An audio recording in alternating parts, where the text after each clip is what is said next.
I am Naomi, and my husband thought I was an army officer making $10,000 a month.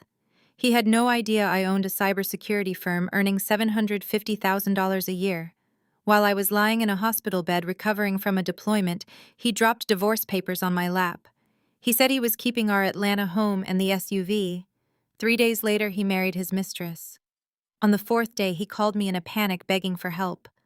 Before I tell you how I dismantled his life, let me know where you are watching from. Hit like and subscribe if you have ever taught an arrogant man a lesson he will never forget. The sharp smell of antiseptic always made my stomach turn, but the dull ache in my ribs kept me anchored to the hospital bed.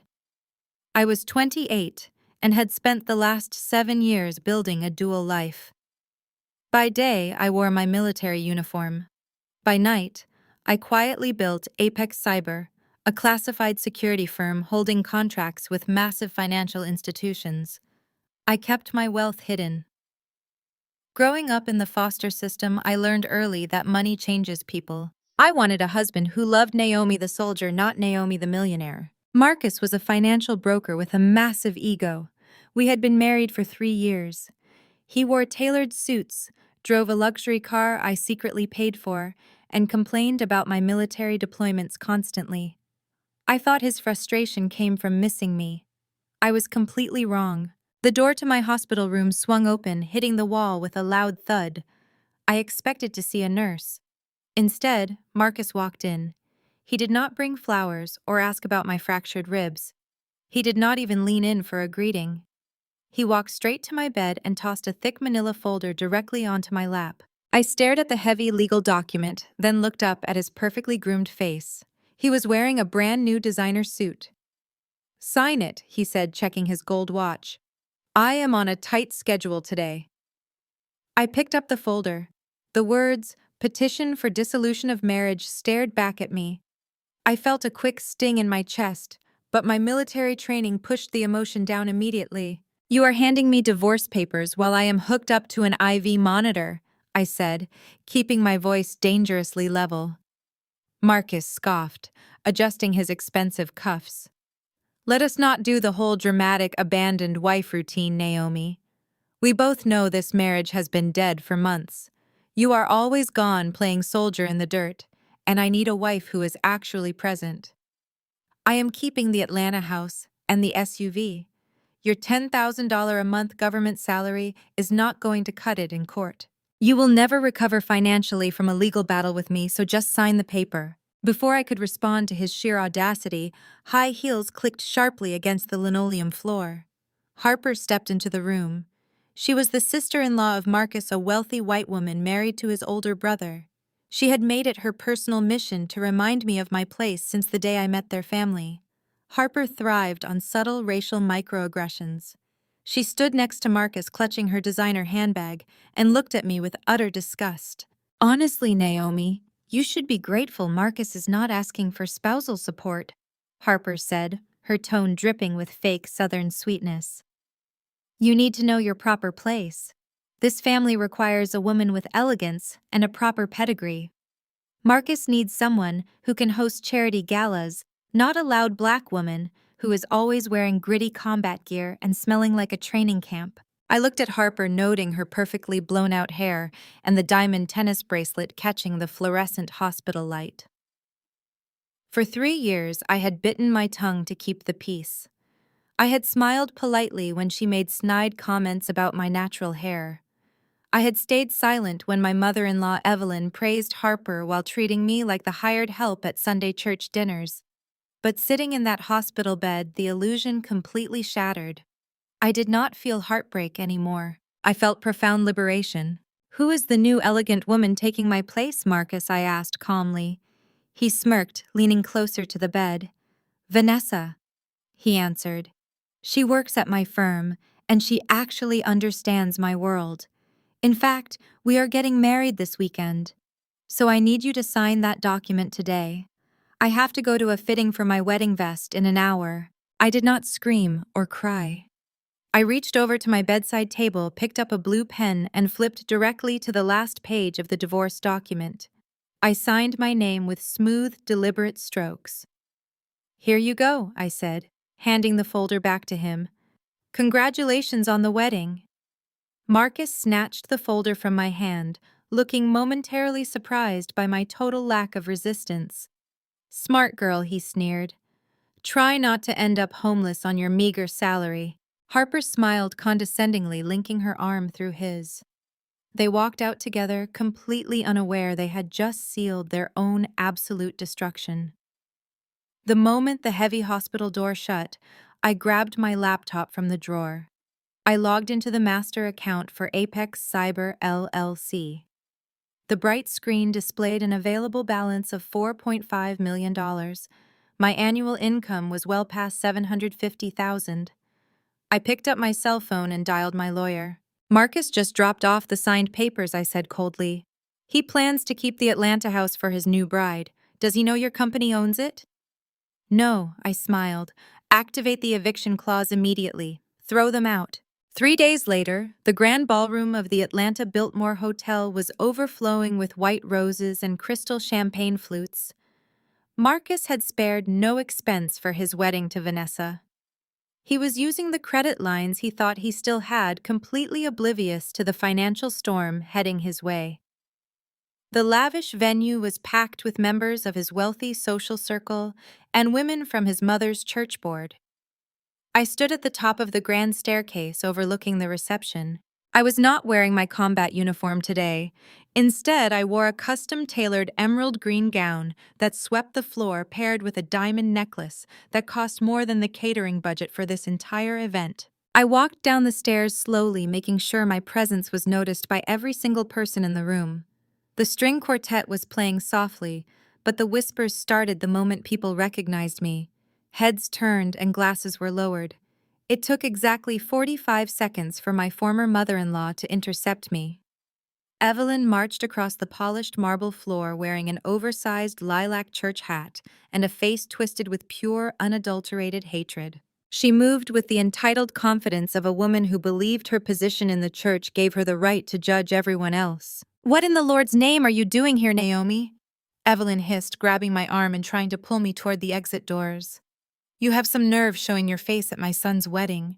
You are supposed to be in a hospital bed signing away that house so Marcus can finally move on with his life." I gently but firmly removed her hand from my arm. "I would not miss this celebration for the world, Evelyn. I even brought a very special gift for the happy couple." Evelyn scoffed loudly, drawing the attention of the nearby guests. "We do not want anything from you. 10 years ago, I forbade Marcus from bringing a dowry-less brat from the slums into my family. I knew you were trouble from the start. I told him you were nothing but a charity case, a clinging orphan who would drain him dry emotionally and financially. Look at Vanessa. She comes from a respectable family with a proper foundation and a real career. She actually deserves to stand beside my son and bear the family name. You were just a temporary mistake he kept around out of pity until he found a woman who knew how to act in high society." Her words were meant to humiliate me in front of the elite crowd. 10 years ago, that speech would have crushed the young foster kid who just wanted a family to call her own, but today it only fueled the fire. I did not flinch. Before I could answer her, Marcus and his new bride pushed through the whispering crowd. Vanessa was wearing a diamond necklace that looked awfully familiar because I was the one who originally paid the credit card bill for it when Marcus claimed he needed a business loan. "Naomi, what is wrong with you?" Marcus demanded, his face flushing red with anger and embarrassment. "Are you really so desperate and pathetic that you had to crash my wedding to beg me to take you back? Security is going to drag you out of here in front of everyone." Vanessa clung to his arm and gave me a condescending pout, performing the role of the gracious superior woman perfectly. "Oh, let her stay, Marcus. She probably just wants to see what a real power couple looks like. It is hard for her to accept that you moved on to someone in your own league. It must be so difficult for her to watch you succeed while she struggles on a government salary." I smiled brightly at the newlyweds, refusing to let their insults land. "I actually came to deliver your wedding present personally." I reached into my clutch and pulled out a thick envelope wrapped in a silver ribbon. I held it out to Vanessa. "Go ahead and open it.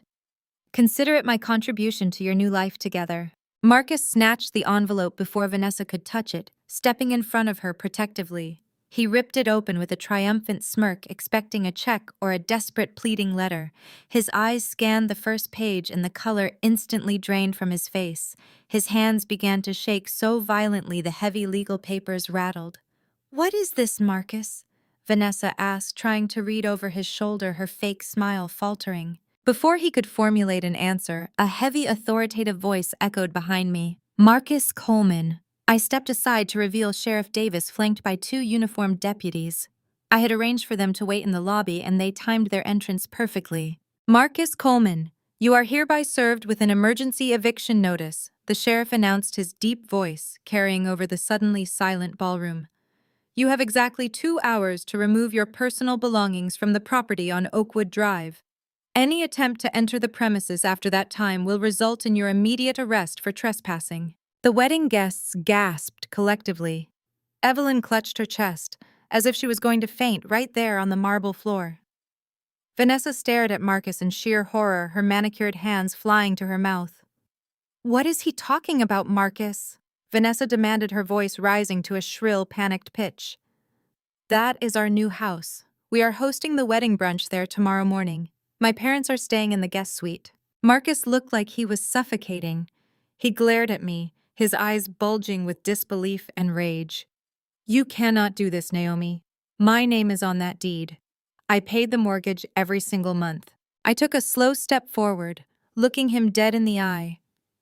"You paid the mortgage using an account that I funded entirely with my money. And if you had ever bothered to read the actual legal deed, instead of just showing off the photos to your friends, you would know your name is nowhere on it. That house is legally owned by Apex Cyber LLC. I am the sole proprietor and chief executive officer of that company. You have been living in my corporate property as a non-paying guest. And your guest privileges expired the second you handed me those divorce papers in the hospital." Evelyn shrieked, stepping between me and her son like a protective shield. "This is a malicious lie. My son is a successful financial broker. You are just a bitter soldier trying to steal his hard-earned assets through some cheap legal loophole. You are going to hell for this, Naomi. The Lord sees your wicked heart. I am sending him to the streets." "Evelyn," I corrected her calmly, ignoring her religious threats. "He can take his new bride and live in your basement. I hear it is lovely this time of year." The wedding reception had devolved into total chaos. Guests were taking out their phones to record the spectacular scene. Vanessa was crying hysterically, hitting Marcus on the chest, and demanding explanations he could not provide. Marcus was shouting at the sheriff, claiming it was a massive misunderstanding and threatening to sue the police department. Suddenly, a champagne glass shattered loudly against the floor. Harper pushed her way to the center of the commotion. My white sister-in-law glared at me with absolute fury, her face flushed with entitled rage. She positioned herself protectively in front of Marcus and Evelyn, treating me like a threat she needed to neutralize. "You really think you can get away with this, you fraud?" Harper screamed, pointing a manicured finger directly at my face. "You think some fake company documents can override this family? You messed with the wrong people today. My father is a federal judge, and he knows exactly how to handle trash like you. By tomorrow morning, I will have him freeze every single one of your cheap military accounts. I will see you court-martialed and thrown behind bars for stealing from my brother-in-law." Harper pointing her manicured finger and threatening federal judges meant absolutely nothing to a woman who held top-secret government security clearances. I just smiled at her unhinged screaming, turned my back, and walked out of the grand ballroom without looking back once. Marcus and his new bride spent their romantic wedding night hauling their luggage in cheap black trash bags. They had to beg his older brother Jamal to let them sleep on a deflated air mattress in his damp, moldy basement. But Harper was not done. She needed to prove her superiority and crush my spirit permanently. 2 weeks later, an embossed invitation arrived at my penthouse. Harper was chairing the annual Obsidian Charity Gala, an exclusive event for the Atlanta elite. She included a handwritten note saying she hoped I could scrape together enough pennies for a basic ticket. She wanted a public execution of my character. I decided to give her a spectacular show. I arrived at the country club wearing a tailored white Tom Ford pantsuit that fit flawlessly. The ballroom was filled with corporate executives, wealthy politicians, and the most prominent church leaders in the city. Harper spotted me immediately from across the room. She marched over, grabbed my arm tightly, and led me past the beautiful crystal centerpieces at the prime tables. She walked me all the way to the back near the swinging kitchen doors. She stopped at a small, unadorned table, meant for the waiting staff to take their brief shift breaks. "Sit here," Naomi Harper said loudly. Her voice carried perfectly over the smooth jazz band playing in the corner. "I figured you would feel much more comfortable back here with your own kind of people. You know, the hired help. It is where you belong anyway. You might be able to forge documents to steal a house, but you cannot forge high class. Do not try to mingle with our generous donors tonight." Evelyn, my former mother-in-law, stood right behind Harper, sipping a dry martini and nodding in aggressive agreement. It was a calculated, vicious attempt to humiliate me in front of the very high society they desperately worshipped. I did not sit down. I did not blink or show a single ounce of fear. I simply pulled a sleek leather binder from my designer bag and dropped it onto the white tablecloth with a heavy thud. "Harper," I said, making sure my voice carried just enough for the surrounding VIP tables to hear clearly. "You pride yourself on running this charity gala every single year. You absolutely love playing the wealthy white savior for this minority community. But you really should pay much closer attention to your actual financial statements." Harper scoffed loudly, rolled her eyes, and crossed her arms. "What are you babbling about, you crazy woman?" I flipped the binder open to the very first page. This prestigious club has been quietly defaulting on its operating loans for 18 consecutive months. Yesterday morning, the bank sold that massive debt to a private equity group to avoid a very public bankruptcy scandal. Apex Cyber has a quiet investment arm.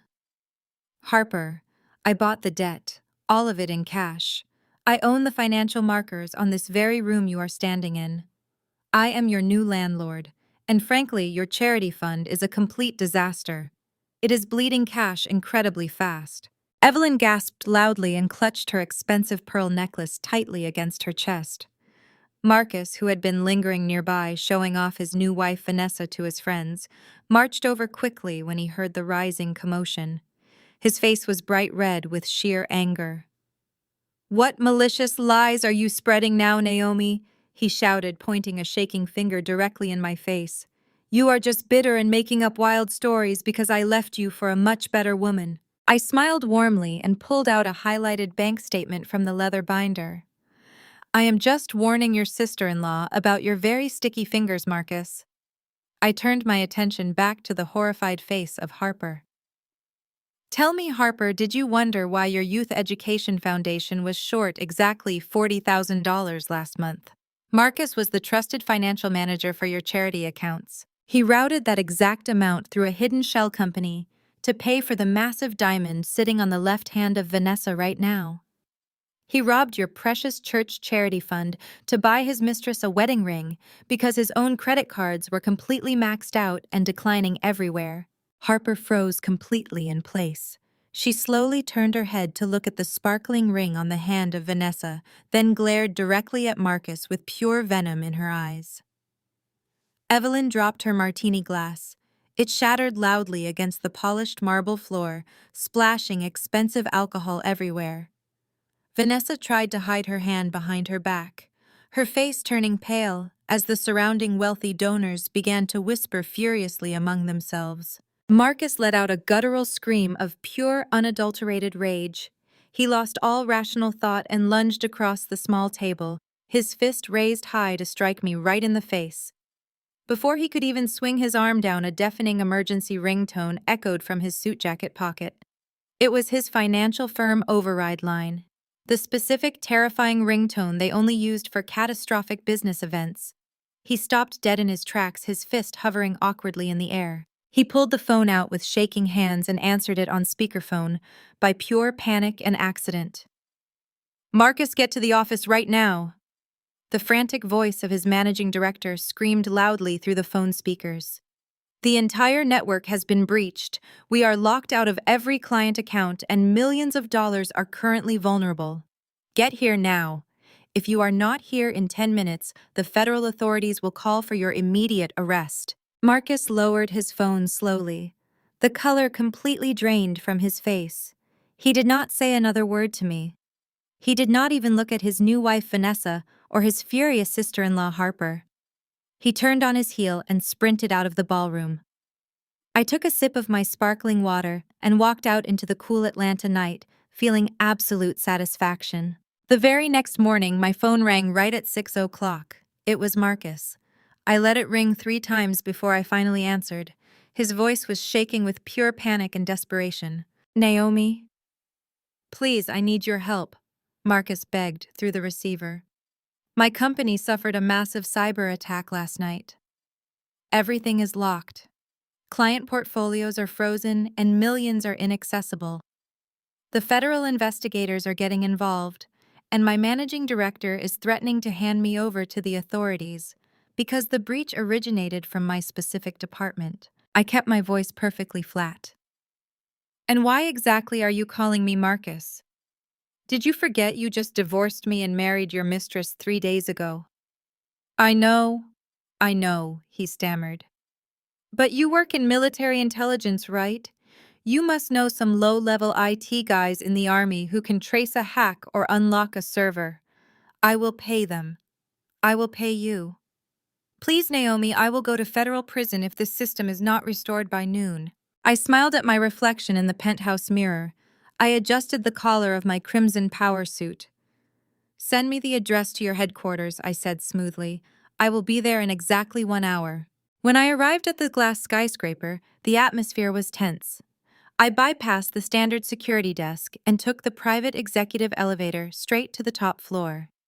The moment the polished steel doors slid open, I saw the managing director pacing furiously in the lobby. He was sweating, surrounded by panicked executives. Marcus was standing near the reception desk, looking defeated. When he saw me step out of the elevator, his jaw dropped in confusion. "Naomi, what are you doing up here?" Marcus hissed. "I told you to bring your army tech friends, not show up here in a fancy suit. You cannot be on the executive floor. Security will arrest you." Before Marcus could grab my arm, the managing director pushed past him. The older man extended both of his hands, grasping mine with overwhelming relief and gratitude. "Miss Naomi, we are so grateful you came in person," the director said, his voice shaking with anxiety. "When Apex Cyber notified us about the breach, we thought we were ruined. We are happy to double your $750,000 annual retainer if you save our network today."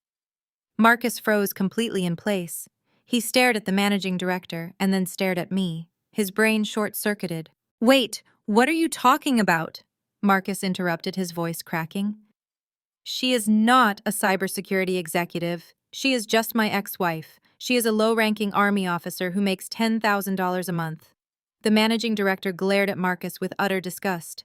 "Shut your mouth, Marcus. This woman is the founder and chief executive officer of Apex Cyber LLC.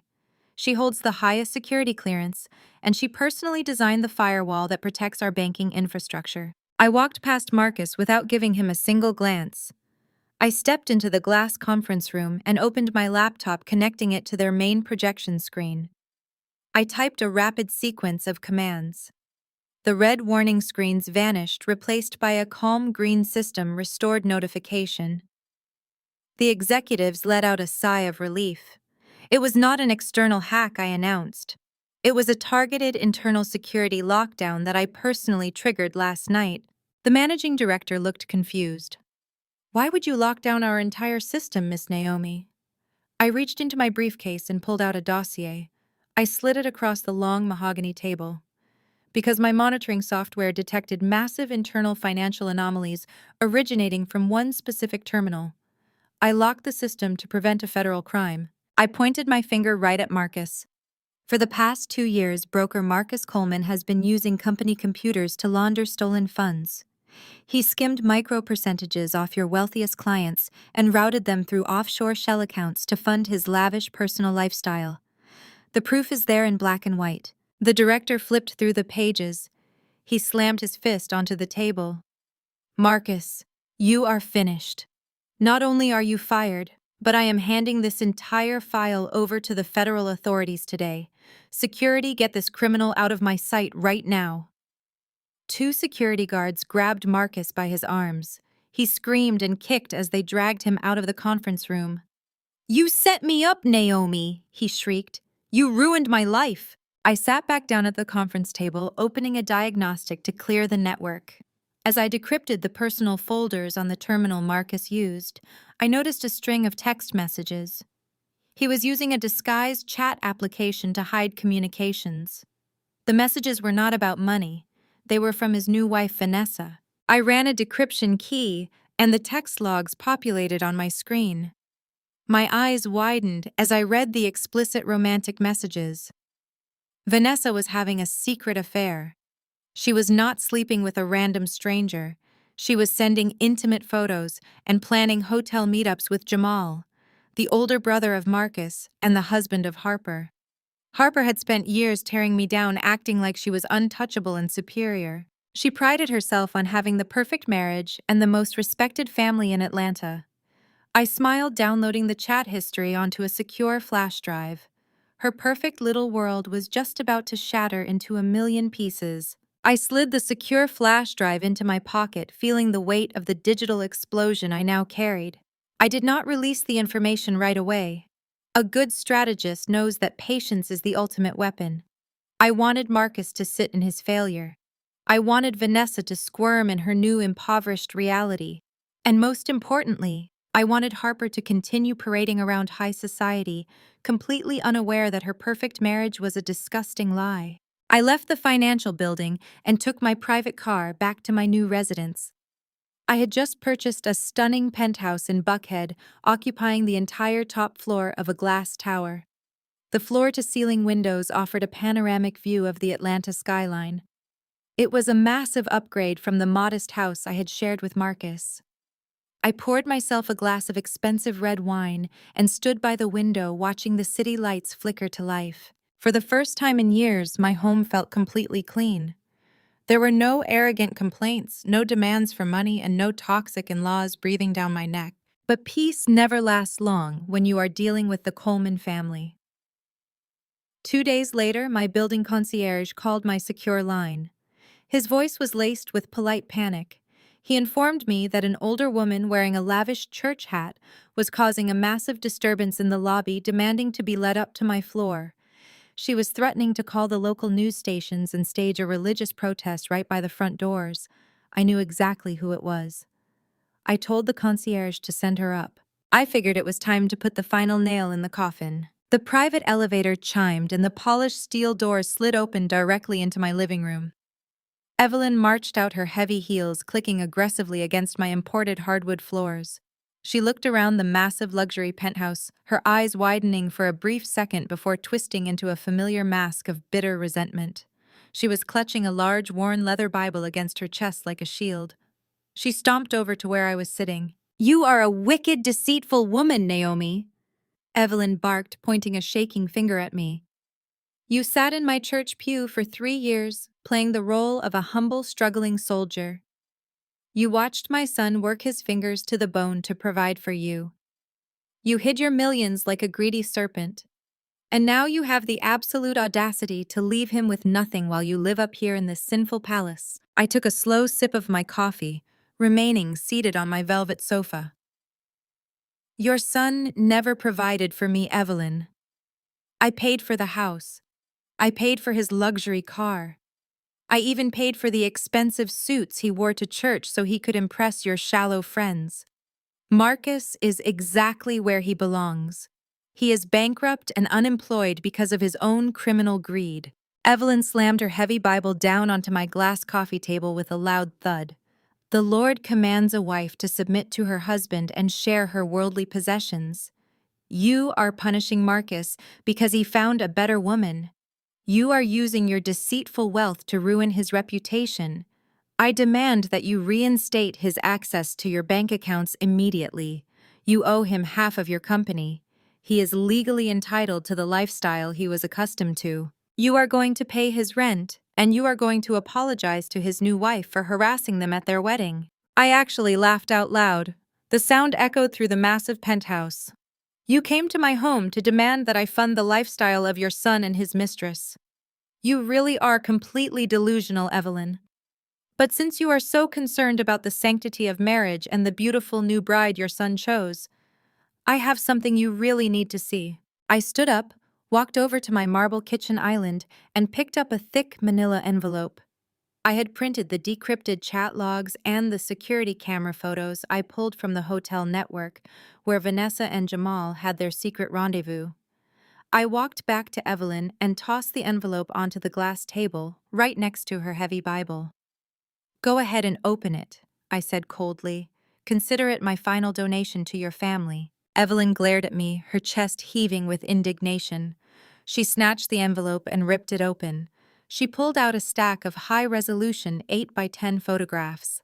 Her eyes darted down to the first image. It was a clear shot of Vanessa wrapped in the arms of Jamal, passionately kissing him in the hallway of a cheap motel. The next photo showed them walking into a room together holding hands.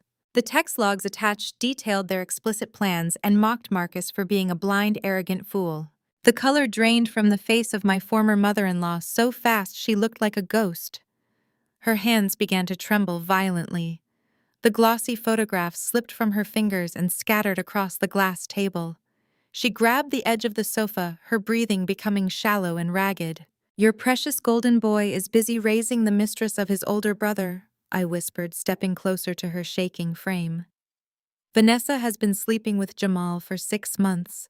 Your beloved eldest son, the pride of your church, the husband of your flawless high society daughter-in-law Harper, is a cheating scumbag just like his brother. Go preach your holy sermons to them, Evelyn. My wallet is officially closed. Evelyn let out a choked, breathless gasp. She clutched the fabric of her dress right over her heart, staggering backward toward the elevator. She looked physically ill, completely broken by the sheer magnitude of the betrayal within her own perfect family. She stumbled into the elevator, without saying another word, leaving the photos scattered behind her. But here is the absolute best part of my strategy. Evelyn did not drive herself to my penthouse. She did not take a random taxi. Her driver was waiting in the loading zone downstairs. It was a private chauffeur hired specifically by Harper. Harper always kept tabs on her mother-in-law to make sure Evelyn maintained their strict social image. When Evelyn stumbled out of the building lobby, clutching her chest in a mild panic attack, the chauffeur rushed to help her into the back seat of the town car. As he guided her inside, Evelyn dropped her purse. The copies of the photos I had slipped into her bag spilled out onto the pavement. The driver, completely loyal to Harper, picked them up. His eyes locked onto the clear image of Jamal kissing Vanessa. He did not hand them back to Evelyn. He immediately pulled out his phone, snapped a picture of the evidence, and sent it directly to his boss. Harper was about to see exactly what her perfect husband had been doing behind her back. The photo of Jamal and Vanessa kissing hit Harper like a freight train. Her driver had sent the image directly to her phone while she was hosting an elite charity luncheon. Harper prided herself on having the perfect, wealthy marriage. That grand illusion shattered instantly. She left the luncheon early and drove straight to the luxury townhouse she shared with Jamal. Marcus and his new bride Vanessa were still living like rats in their basement. Harper did not ask any questions when she walked through the heavy oak front door. She grabbed a bronze sculpture and smashed it directly into the glass dining table. The noise brought Jamal running up the stairs with Marcus and Vanessa right behind him. Harper screamed with a level of terrifying fury that shook the entire house. She threw the printed photograph right at the face of her husband. Then she grabbed her phone and dialed emergency services. She hysterically told the police dispatcher that her husband was becoming violently abusive and she feared for her life. Jamal tried calming her, but Harper scratched her arms to leave red marks. When the police arrived 10 minutes later, Harper put on the performance of a lifetime. She demanded that Jamal, Marcus, and the homewrecker Vanessa be removed from her property immediately. The officers escorted the 3 of them out onto the cold curb with nothing but the clothes on their backs. Marcus was now homeless, broke, and publicly humiliated. Instead of taking accountability, he blamed me for every single piece of his spectacular downfall. If I had just signed the divorce papers quietly and handed over my house, he believed he would still be living a comfortable life. Desperation makes men do stupid things. Marcus remembered a small rusted storage unit we rented 5 years ago when we first got married. I kept some old military deployment records and outdated tax returns in a locked filing cabinet there. I had completely forgotten to transfer that specific unit to my new corporate security account. Marcus broke the heavy padlock with a steel crowbar in the middle of the night. He dug furiously through the dusty cardboard boxes until he found exactly what he was looking for: my social security number and copies of my old military identification cards. Marcus took my stolen identity straight to the darkest corners of the Atlanta underground. He used my pristine credit history and my federal employee status to secure a massive predatory loan from a notorious syndicate of dangerous loan sharks. He borrowed $500,000 in cash under my name. He figured he could use the stolen money to flee the state and leave me holding the bag. 2 days later, my secure corporate phone rang. I was sitting at my penthouse desk monitoring international firewall traffic when his blocked number appeared on my glowing screen. I answered it. Marcus spoke with a smug, triumphant tone that made my skin crawl. He sounded exactly like the arrogant man who had dropped divorce papers on my hospital bed just weeks ago. "Hello, Naomi," Marcus sneered. "I bet you thought you had completely ruined me.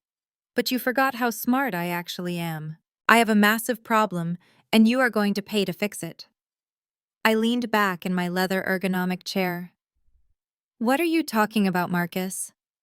I just took out a $500,000 loan from some very dangerous people," he said with a cruel, harsh laugh. "And I put the entire debt exclusively in your name, using your social security number. The interest is compounding daily. These guys do not send polite collection letters, Naomi. They send people to break legs. If you do not give me $1 million by tomorrow night, I am going to default on the loan. The mob will come hunting for you. And even worse, when the military runs your annual financial background check, they will see a $500,000 black market debt. They will strip your top secret security clearance immediately. You will be dishonorably discharged, and your precious cybersecurity firm will lose every single government contract." Marcus fully expected me to fight back. He desperately wanted to hear me scream and negotiate. Instead, I gave him the exact reaction his fragile ego craved. I forced my voice to tremble. I let out a sharp, frantic gasp and began to fake a massive panic attack. "Marcus, please, you cannot do this to me," I cried into the receiver, letting my voice crack with manufactured terror. "The Army is my life. If I lose my clearance, I lose everything I have ever built. Please do not let those violent men come after me. I will pay you whatever you want. I will give you the $1 million. Just please give me the forged loan documents so I can clear my name." Marcus laughed loudly, soaking in his perceived ultimate victory. "I knew you would see reason once your precious military career was on the line. Meet me at Le Petit Chateau downtown tomorrow evening at 8. Bring a certified cashier's check for $1 million. Do not be late or I disappear forever." He hung up the phone abruptly. The dead dial tone echoed in my quiet office. The fake tears completely vanished from my face. My expression shifted into a cold, calculated smile. I placed the phone down on my desk and pulled my keyboard closer. I did not go to the bank to withdraw $1 million. I opened a direct encrypted communication channel to the Federal Bureau of Investigation. Marcus thought he was a brilliant mastermind pulling off the ultimate blackmail scheme. He had absolutely no idea he had just confessed to federal identity theft and severe extortion on a secure line I had been recording since the very first ring. I began typing a rapid sequence of digital code to lock in the target location for the drop-off. I locked in the target location for the drop-off. Le Petit Chateau was an absurdly pretentious French restaurant in Midtown, the exact kind of place Marcus loved, because it made him feel superior to everyone around him. I arrived 15 minutes early. I wore a tailored black dress that commanded attention, but the most important accessory was the vintage gold brooch pinned near my collar. It was not a family heirloom. It was a high-definition recording device, provided directly by the United States Army Criminal Investigation Division. Marcus strutted into the private dining area like he owned the entire building. He wore a brand-new velvet blazer, undoubtedly bought with the very loan he had just forged in my name. He sat across from me with a disgusting, triumphant grin plastered across his face. "Did you bring the money?" he asked, snapping his fingers at a waiter to demand sparkling water. I reached into my designer purse and placed a certified cashier's check face down on the silk tablecloth. $1 million, I said, keeping my voice properly submissive and shaking just enough to feed his ego. "Just like you asked. Now please give me the original forged documents.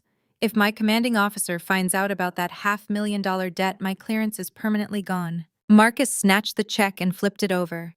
His eyes lit up with sheer, unadulterated greed. "You really are pathetic, Naomi. You spent years acting so tough in your military boots, but all it took was a little financial leverage to make you crawl." He laughed, a harsh, ugly sound that echoed in the quiet room. "Do you want to know the best part about all of this?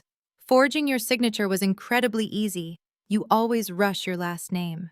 I practiced it for 10 minutes on a cocktail napkin before I walked into that back alley loan office. I used your actual social security card as collateral. The loan sharks did not even ask a single question when I showed them your federal employee badge copy.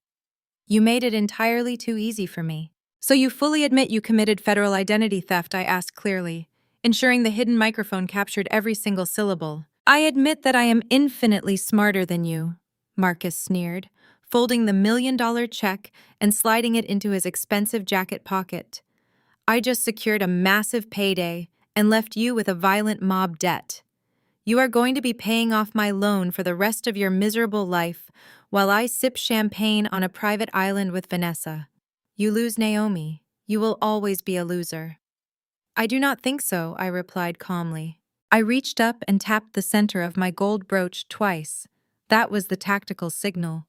Before Marcus could even process my sudden change in tone, the heavy mahogany doors of the private dining room burst wide open. A dozen federal agents wearing heavy tactical gear swarmed the room. "Federal Bureau of Investigation, keep your hands where we can see them." Marcus froze completely. The color instantly drained from his face as two massive agents grabbed his shoulders, shoved him violently out of his chair, and slammed him face down onto the dining table. The expensive crystal water glasses shattered everywhere, soaking his brand new velvet blazer. "Marcus Coleman, you are under arrest for federal identity theft, wire fraud, and the extortion of a United States military officer," the lead agent announced, snapping heavy steel handcuffs onto his wrists with a satisfying click. Marcus twisted his head to look at me. His eyes were wide with absolute horror and disbelief. "Naomi, what did you do?" he screamed as the agents hauled him up and dragged him toward the exit. "I just protected my assets." I smiled, taking a delicate sip of my water. While Marcus was being marched out through the front lobby, in front of dozens of shocked wealthy patrons, his new bride was waiting outside in his leased luxury SUV. Vanessa was busy applying expensive red lipstick in the rearview mirror, daydreaming about the $1 million Marcus was supposed to be securing. Then she saw the flashing red and blue lights reflecting off the restaurant windows. When she saw the federal agents shove her husband into the back of an armored transport vehicle, she panicked completely. She slammed her foot on the gas pedal, speeding toward the parking garage exit to flee the scene before the authorities could question her. She reached the automated toll gate and frantically swiped the black credit card Marcus had given her. A bright red error message flashed on the screen. "Declined." She swiped it again. "Declined." I had called the credit bureaus an hour earlier and reported every single card linked to his name as involved in active fraud. Vanessa was trapped. The angry drivers behind her began honking their horns loudly. The parking attendant walked out and demanded $40 in cash. Vanessa, who had quit her job to become a trophy wife and relied entirely on the stolen money of Marcus, started sobbing uncontrollably because she did not even have enough pocket change to lift a simple parking barrier. Marcus was locked in a federal holding cell that night. I slept better than I had in years, but in the world of Atlanta, high society, powerful people do not like being publicly humiliated. The very next morning, I was sitting at my kitchen island drinking a fresh espresso when my private elevator chimed. A process server stepped out and handed me a thick legal binder. I opened it and read the bold print on the front page.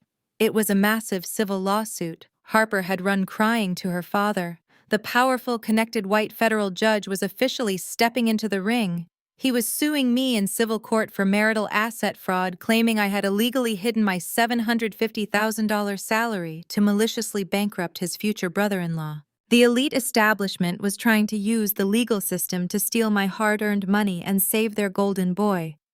The real war had just begun. The lawsuit from the father of Harper was a desperate move by desperate people, but Evelyn decided to fight her battle in a much more public arena.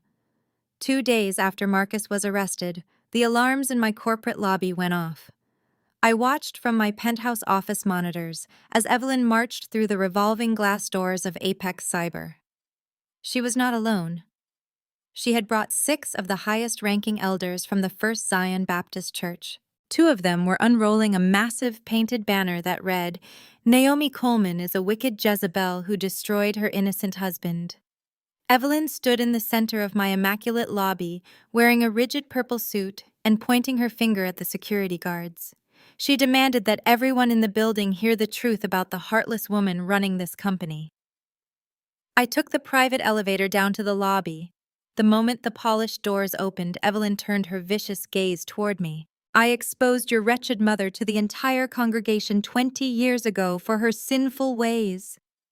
Evelyn shouted, her voice echoing off the marble walls.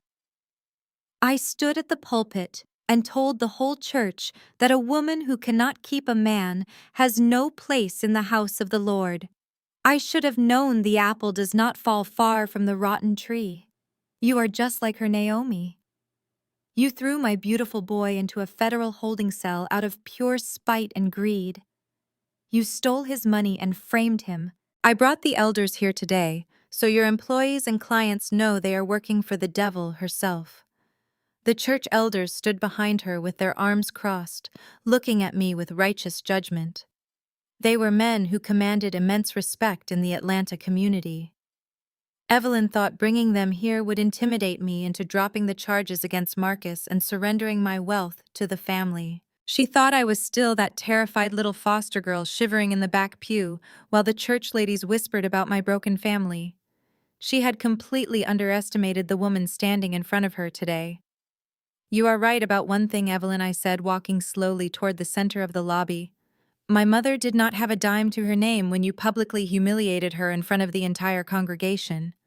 She could not fight back against your self-righteous bullying. But I am not my mother. And you really should not have brought the church financial committee into a building controlled entirely by a cybersecurity expert."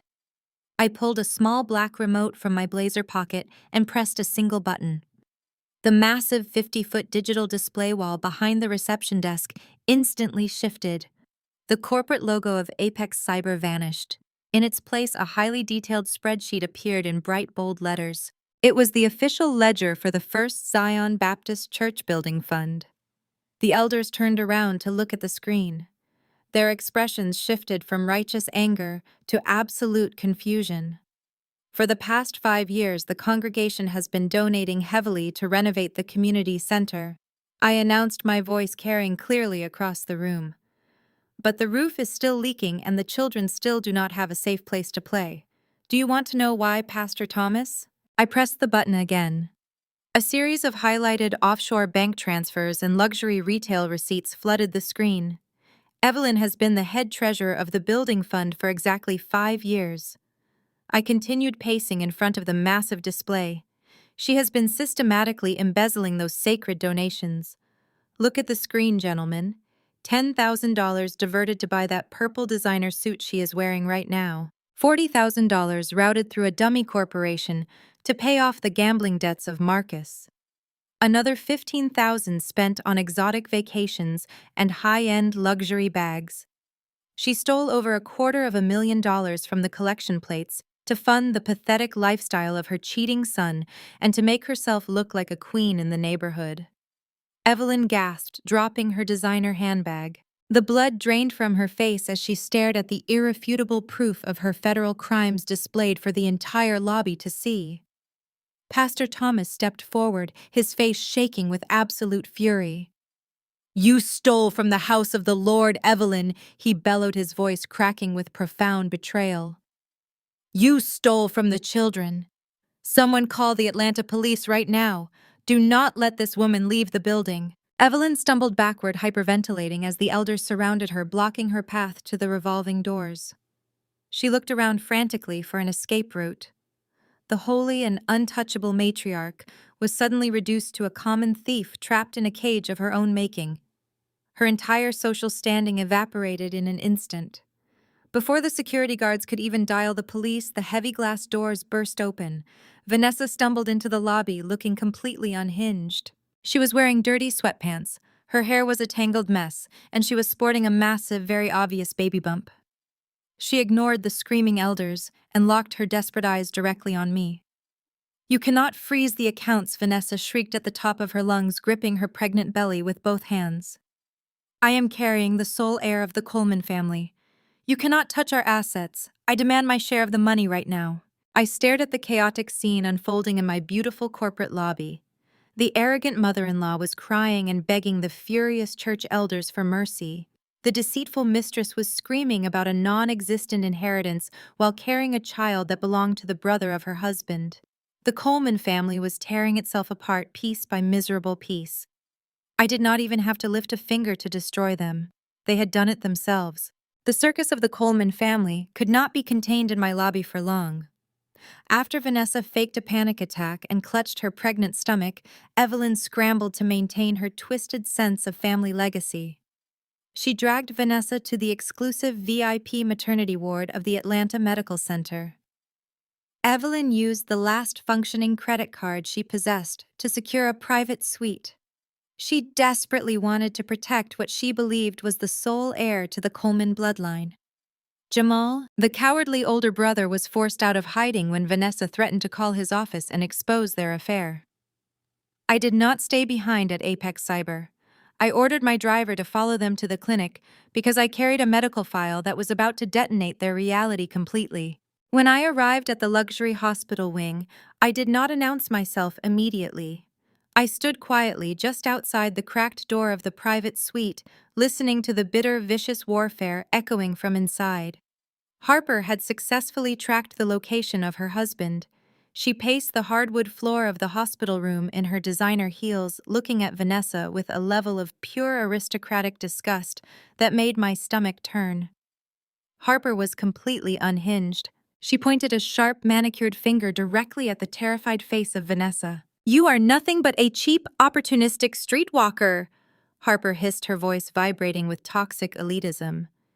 "You really think you can trap my husband with a bastard child and extort my family? My father is a federal judge. He possesses enough power in this city to bury you in legal fees until you are begging on the street. I will personally make sure he uses every connection he has to deport your entire family, seize your pathetic assets, and force you to terminate that mistake in your stomach.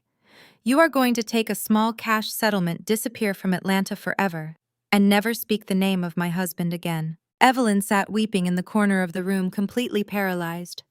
She was caught between her desperate, pathetic desire for a Coleman grandson and her absolute terror of the wealthy white family of Harper. Jamal stood frozen by the window, too cowardly to defend his mistress, and too terrified to calm his raging wife. Vanessa was not backing down.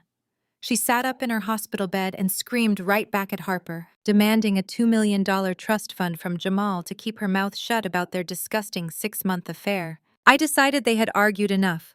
I pushed the heavy oak door open and walked right into the center of the lavish hospital suite. My sudden appearance caused the entire room to fall dead silent. Harper glared at me, her chest heaving with rage. Evelyn refused to meet my eyes, drowning in her own fresh humiliation. "What are you doing here?" Naomi Harper demanded, crossing her arms defensively. "You already ruined Marcus. Have you come to gloat over this pathetic mess too? Get out of this private room before I have you arrested for stalking us." I did not flinch. I slowly reached into my leather briefcase and pulled out a thick, sealed envelope bearing the logo of a prominent military medical facility. I held it up so the bright fluorescent lights illuminated the red confidential stamp across the front. "I am not here to gloat, Harper," I said, keeping my voice dangerously calm and authoritative. "I am here to correct a massive biological misunderstanding. You are all screaming and negotiating over a multi-million-dollar ransom for a child that does not even belong to the man you think it does. Evelyn, you are crying over a legacy that does not actually exist. I walked directly over to the hospital bed and threw the medical file right onto the lap of Vanessa. Go ahead and open it, Vanessa, I instructed coldly. Read the official military medical diagnostic from 4 years ago. Read the exact reason why Marcus and I never had children during our marriage. Vanessa picked up the file with shaking hands. She broke the seal and scanned the highlighted medical text. Her face lost all its color. Her jaw dropped and she started shaking her head in frantic denial. Marcus suffered a severe untreated infection while he was traveling abroad 4 years ago. I announced loudly, ensuring every single person in the room heard the absolute truth. I was deployed at the time. By the time he finally sought medical treatment, the damage was irreversible. Marcus Coleman has been completely and biologically sterile for 4 entire years. There is absolutely 0% chance that the man currently sitting in a federal holding cell is the father of that baby. Evelyn gasped, clutching her chest as if she had been shot. Jamal choked on his own breath, his eyes widening in sheer panic. Vanessa burst into hysterical tears, dropping the medical papers onto the floor. That child belongs exclusively to Jamal. I continued, pointing directly at the terrified older brother. Congratulations, Harper. Your perfect loyal husband is not just a cheater. He is the sole biological father of the child growing inside the new wife of his imprisoned younger brother. Harper completely lost her mind. The carefully crafted high society persona she had maintained for years shattered into a million jagged pieces. She began screaming uncontrollably, tearing at her own hair and kicking the hospital furniture. In her blind, devastating rage, the subtle microaggressions she used to throw at me vanished, replaced by a torrent of vile, horrific racial slurs. She pointed at Vanessa, Evelyn, and me, calling us garbage and every discriminatory insult she had suppressed for a decade. She screamed that Black women were nothing but trash trying to ruin her pure, wealthy life. She was completely unaware of the young Black nurse standing right behind me, live-streaming her entire unhinged racist meltdown directly to thousands of followers on social media. The live stream from the young nurse hit the internet like a match dropped directly into a pool of gasoline. Within 2 short hours, the video of Harper screaming vile racist slurs in the middle of a hospital room had amassed 4 million views across multiple platforms.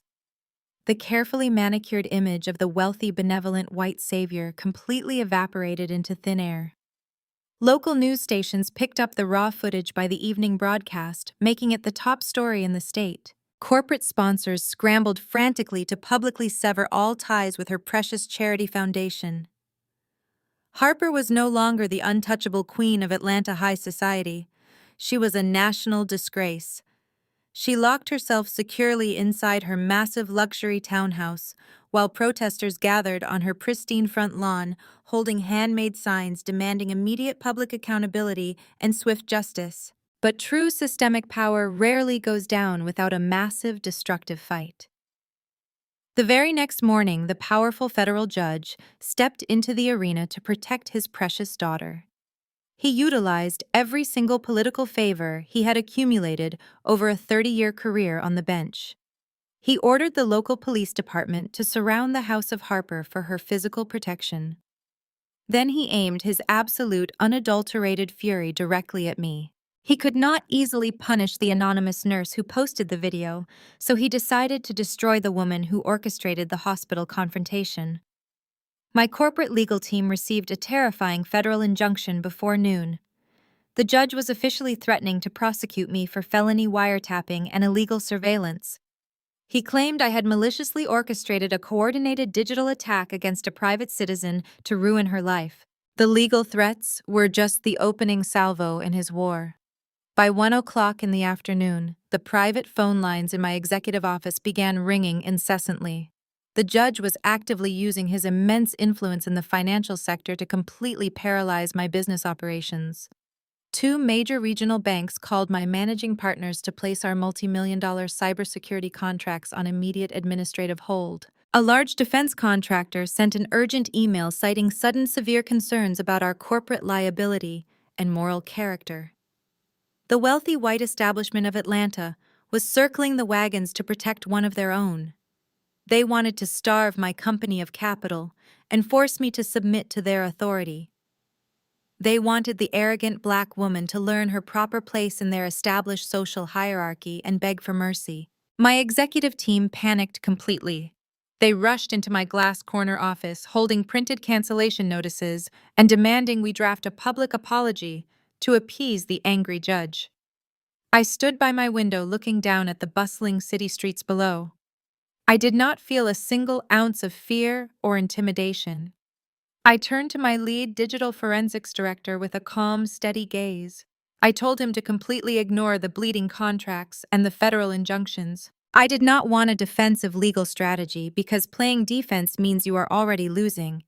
I wanted a total offensive digital strike that would leave them completely ruined and begging for mercy. I ordered my most elite team of cybersecurity architects to launch a massive shadow investigation into the personal financial history of the federal judge. If a man wields his political power like a blunt weapon to crush his enemies, he almost certainly has massive skeletons buried deep in his own financial closet. We locked the office doors and went straight to work. For 48 straight hours, my team traced every single digital footprint the judge had left over the past decade. We bypassed standard encrypted channels and dove straight into the dark hidden architecture of his international wire transfers. Men of his elevated status always believe they are far too smart to ever be caught. They truly think the strict laws they enforce from the bench do not apply to their own secret bank accounts. We started tracking a series of highly suspicious consulting fees paid to a ghost corporation. The dummy company was registered quietly under the maiden name of his wife. The dark money was moving in precise monthly increments that kept it just under the threshold for automatic federal flagging by the government. I sat in the dark glow of my multiple computer monitors, drinking black coffee and running predictive algorithms on the massive data flow. The Ghost Corporation was receiving substantial illegal capital from offshore accounts based securely in the Cayman Islands. These were blatant bribe payments masked cleverly as legal consultation fees. The righteous judge was selling favorable rulings and corporate leniency to the highest bidders in the state while sending innocent people to prison. But the offshore accounts were just holding pens for the dirty cash.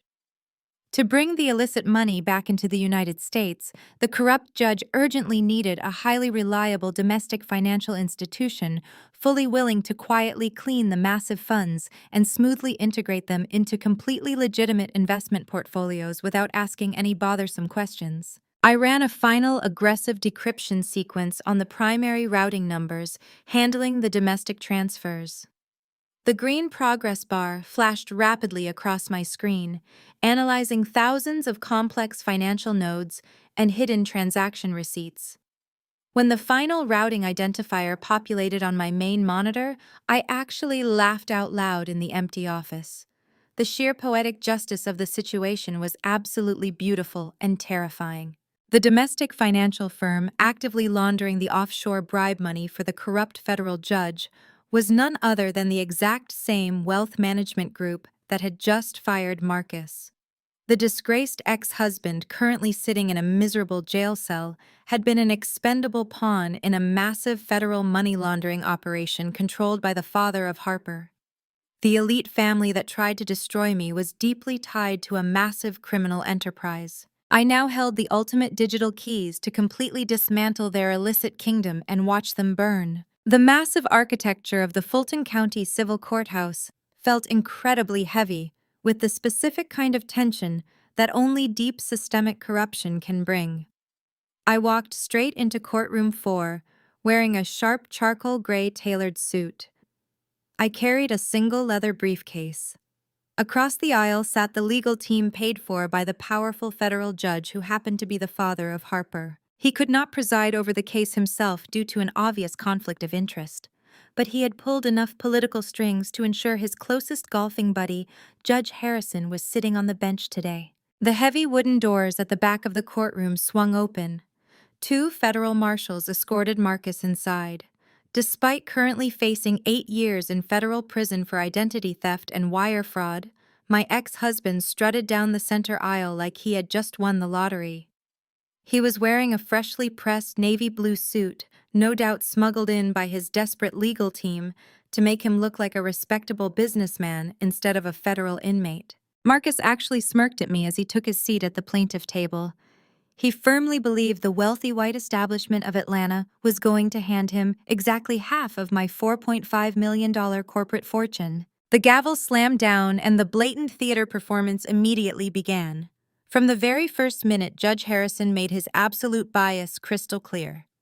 Every time my lead attorney attempted to submit our verified financial disclosures into evidence, the judge aggressively sustained objections from the opposing counsel. He interrupted my lawyer, constantly creating a hostile environment designed to fluster us. Harper was sitting in the front row of the gallery directly behind Marcus. She wore a smug, victorious smile, crossing her arms and nodding every time the judge shot down our defense. She genuinely thought her family had successfully rigged the entire judicial system against me. The lead attorney for Marcus stood up and walked confidently to the center of the courtroom. He pointed an accusatory finger directly at my face. "Your Honor." The lawyer began, his voice echoing loudly off the wood-paneled walls. "We are here today to rectify a massive and malicious financial deception.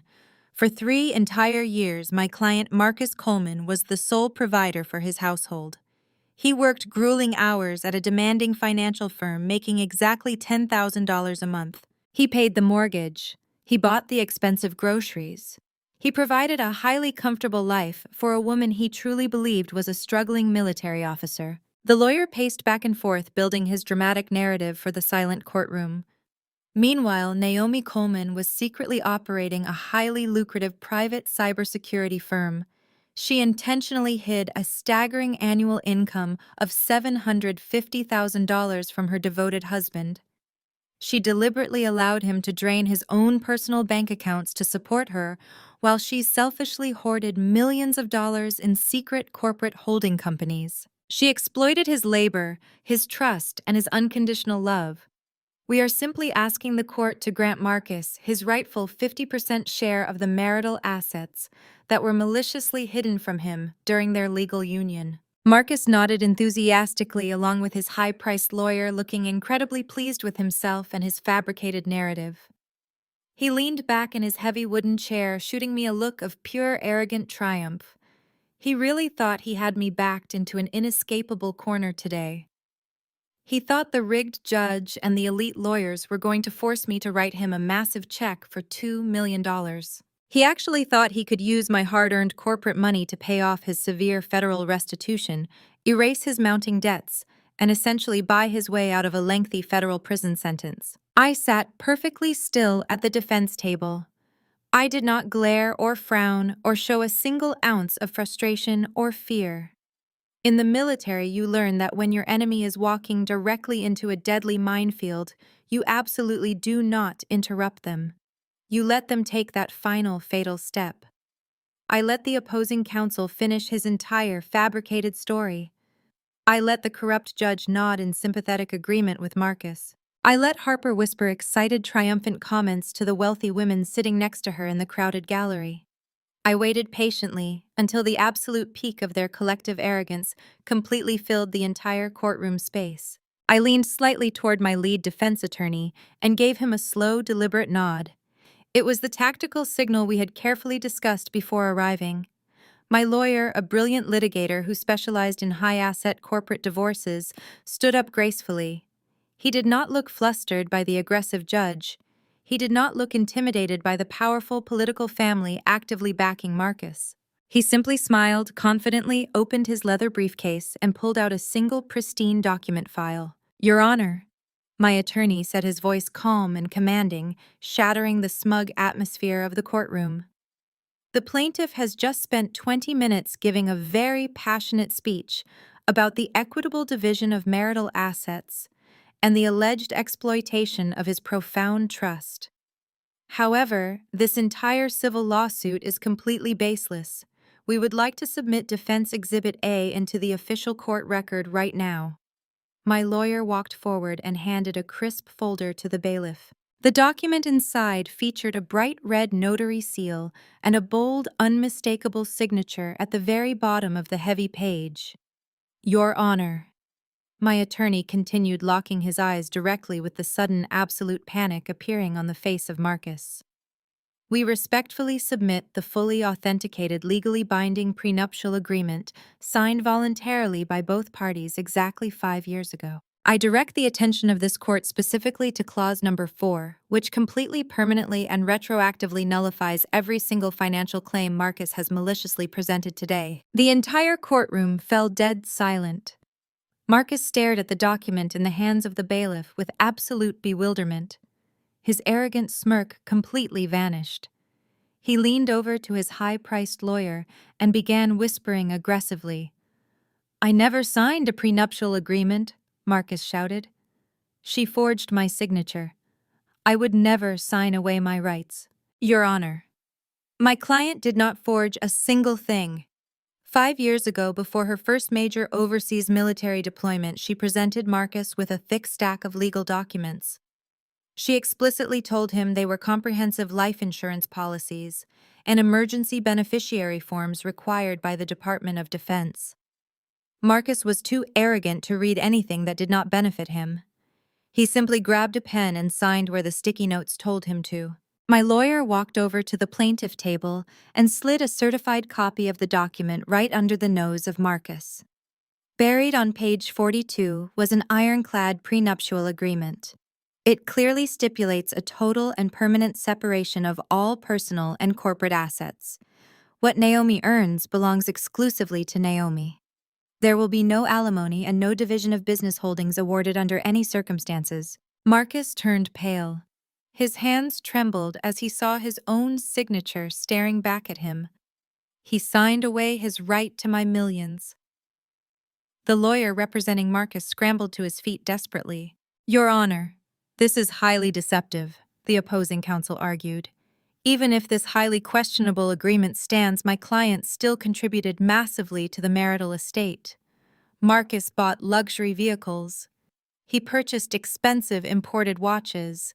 He funded lavish vacations and high-end dinners. He deserves to be compensated for his direct financial contributions. My attorney reached back into his briefcase. He pulled out a massive stack of banking records highlighted in bright yellow ink. That brings us to Defense Exhibit B, my lawyer announced. Marcus spent 3 years boasting about his incredible financial acumen. He prided himself on being the wealthy provider for his poor military wife. But the reality is far more pathetic. My attorney handed the financial records to the bailiff.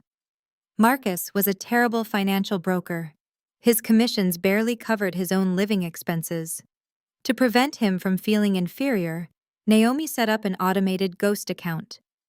Every single month, Naomi secretly funneled thousands of dollars of her own corporate cybersecurity income directly into the primary checking account of Marcus. Harper gasped loudly from the front row. My attorney continued relentlessly. She masked the incoming money as generic brokerage dividends and return on investments. Marcus never actually earned the money for his luxury cars. He never earned the money for his expensive Rolex watches. He did not even earn the money for the down payment on the Atlanta house he maliciously tried to steal. Every single luxury Marcus flaunted was quietly paid for by the very woman he just called a financial burden. Marcus Coleman is not a devoted provider. He is nothing but a high-end dependent. He is a leech who lived entirely off the secret charity of his wife. The sheer magnitude of the public humiliation hit Marcus like a physical blow. The wealthy elite of Atlanta were staring at him with pure, unadulterated disgust. He was not a powerhouse broker. He was a kept man who had been secretly breastfed by his wife for years. Marcus completely lost his mind. He leaped out of his heavy wooden chair, knocking it backward onto the floor. He slammed his clenched fists down onto the defense table, his face turning a dangerous shade of violent red. "You miserable liar," Marcus screamed at the top of his lungs, spit flying from his mouth. "You set me up from the very beginning. You manipulated me into looking like a fool. You are a deceitful, vindictive monster, Naomi. I am going to take every last cent you have." Federal marshals immediately stepped forward, placing their hands on their weapons, ready to tackle him to the ground again. The gallery was in absolute uproar. Harper looked physically sick, realizing her family had aligned themselves with a complete financial fraud. But the corrupt system always fights back when cornered. Judge Harrison banged his wooden gavel aggressively, trying to restore order and protect the crumbling narrative of his political allies. He could see that Marcus was entirely destroyed, but he refused to hand me the ultimate victory today. "Order in my court!" Judge Harrison bellowed, his face flushed with desperate authority. He snatched the prenuptial agreement from his desk and held it up. He glared down at me and my attorney with a vicious, biased sneer. "The defense claims this document is legally binding, but they have just openly admitted in my courtroom that the plaintiff was deliberately misled about its true contents. Telling a man he is signing military life insurance when he is actually signing a prenuptial agreement demonstrates clear and undeniable signs of malicious coercion and fraudulent inducement." My lawyer stiffened, gripping the edge of our table.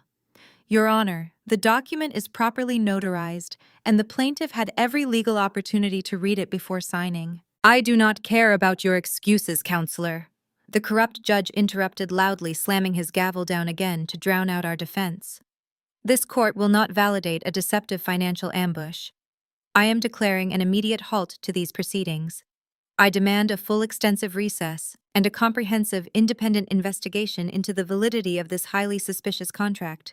We are adjourned." He struck the wooden block one final time, fleeing the bench rapidly. He was deliberately stalling the trial illegally, buying Harper and her extremely powerful father the crucial time they desperately needed to invent a completely new and devastating way to destroy me once and for all. I knew they would never simply accept their humiliating defeat without launching a catastrophic counterattack against my highly successful corporate business and my new, very peaceful private life. But his desperate escape route was cut violently short. Before the corrupt judge could even step off the elevated wooden platform, the heavy double doors at the absolute back of the courtroom swung open with a deafening crash. A team of stern men and women in dark, tailored suits marched down the center aisle. They did not look like local police officers or regular court bailiffs. They moved with the cold, unstoppable authority of the federal government. At the very front of the tactical formation walked a tall, unsmiling woman, holding a thick leather binder adorned with the official seal of the United States Department of Justice. "Nobody is adjourning this courtroom today," the lead federal prosecutor announced, her voice slicing through the tense atmosphere like a sharp razor blade. She bypassed the security gates and walked directly toward the bench.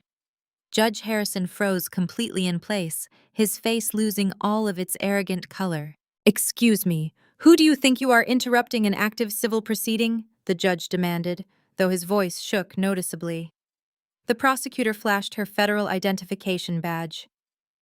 "I am Special Agent Carter with the United States Department of Justice Anti-Corruption Task Force. We are here acting on irrefutable digital evidence provided directly by a highly classified military cybersecurity contractor." Agent Carter turned her sharp gaze to Marcus, who was still standing near his defense table, sweating profusely. "Marcus Coleman, your initial federal charges for identity theft and extortion have just been drastically upgraded. We have successfully traced over $40 million of illegal offshore bribe money funneling directly through your corporate trading terminals. You are officially facing 20 additional counts of international money laundering and severe financial racketeering." Marcus collapsed back into his heavy wooden chair, covering his face with his trembling hands. He let out a pathetic whimpering sound, realizing his life was entirely over. But Agent Carter was not finished at all. She turned her sharp eyes back to Judge Harrison. "And as for you, Your Honor, we are not here just for the plaintiff today. We are officially executing a direct federal warrant for your immediate arrest." The entire gallery erupted in shocked gasps. Judge Harrison gripped the edge of his wooden desk, his knuckles turning pure white. "This is an absolute outrage," the judge stammered, sweat pouring down his forehead. "I am a sitting judge, and I have absolute judicial immunity." Agent Carter slammed the heavy leather binder down onto his pristine desk. "There is no immunity for treason, Harrison. We have complete cryptographic proof that you have been accepting massive monthly bribes from offshore Cayman Island accounts. The exact same illegal accounts that Marcus Coleman was actively laundering through his financial firm. You shamelessly sold favorable court rulings to the highest bidders, and you used the company of this man to wash your dirty money. Harper jumped up from the front row screaming hysterically. She looked desperately toward the back of the courtroom where her father, the incredibly powerful federal judge who had orchestrated this entire malicious lawsuit, was sitting in the VIP gallery. He was the invisible puppet master pulling all the strings behind the scenes. He had spent decades building an untouchable network of wealthy white elitists who believed they could manipulate the law without ever facing consequences. But he could not save her now. Two federal agents were already standing directly behind his polished oak pew. Judge Thomas Sterling, another federal agent, announced, placing a heavy hand on the shoulder of the older white man. You are also under active federal investigation for grand conspiracy, judicial racketeering, and massive financial fraud. We are seizing all of your electronic devices and placing you under immediate federal custody. Please stand up and keep your hands visible. Harper watched in absolute sheer horror as her untouchable aristocratic father was aggressively hauled out of his seat. He did not fight back. He did not shout legal threats or demand his attorney. He looked completely defeated, his arrogant posture crumbling under the crushing weight of a massive federal indictment. The elite white establishment network that had terrorized Atlanta for decades was collapsing in a matter of seconds. They thought they could use the justice system as a weapon to steal my hard-earned millions and protect their golden boy. They never imagined I would use my elite military cybersecurity skills to map their entire criminal syndicate and hand it directly to the federal government on a silver platter. The courtroom descended into total pandemonium. Bailiffs were scrambling frantically, not knowing whether to protect the judges or assist the federal agents. Reporters in the gallery were frantically typing on their phones, broadcasting the shocking downfall of the most powerful political family in the state. Marcus was sobbing loudly at the plaintiff table, his navy blue suit suddenly looking incredibly pathetic. Harper sank to the floor, her expensive designer dress pooling around her. She cried hysterically as she watched her father being marched out of the room in shiny steel handcuffs. The untouchable family was entirely broken. I sat calmly at the defense table watching the brilliant chaos unfold. My lead attorney leaned over with a highly satisfied smile on his face. "You really do not play games, Naomi," my lawyer whispered, adjusting his tie. I simply nodded. I told them they were messing with the wrong woman. They wanted to drag me into their corrupt courtroom and strip me of my dignity. Instead, they handed me the perfect stage to publicly execute their entire criminal empire. The federal agents moved quickly, securing the premises and confiscating files from the bench. Judge Harrison was escorted out through the side doors looking like a terrified criminal rather than a respected legal authority.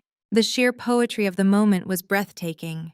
The people who called me a poor, uneducated military wife were now facing decades in federal prison. Harper looked up from the floor, her tear-stained face twisted with shock and devastating realization. The federal indictment against Judge Thomas Sterling moved with a terrifying, unyielding speed. By the time the bright sun rose over the wealthy suburbs of Atlanta the next morning, federal agents had officially frozen every single bank account tied to his name and his immediate family tree.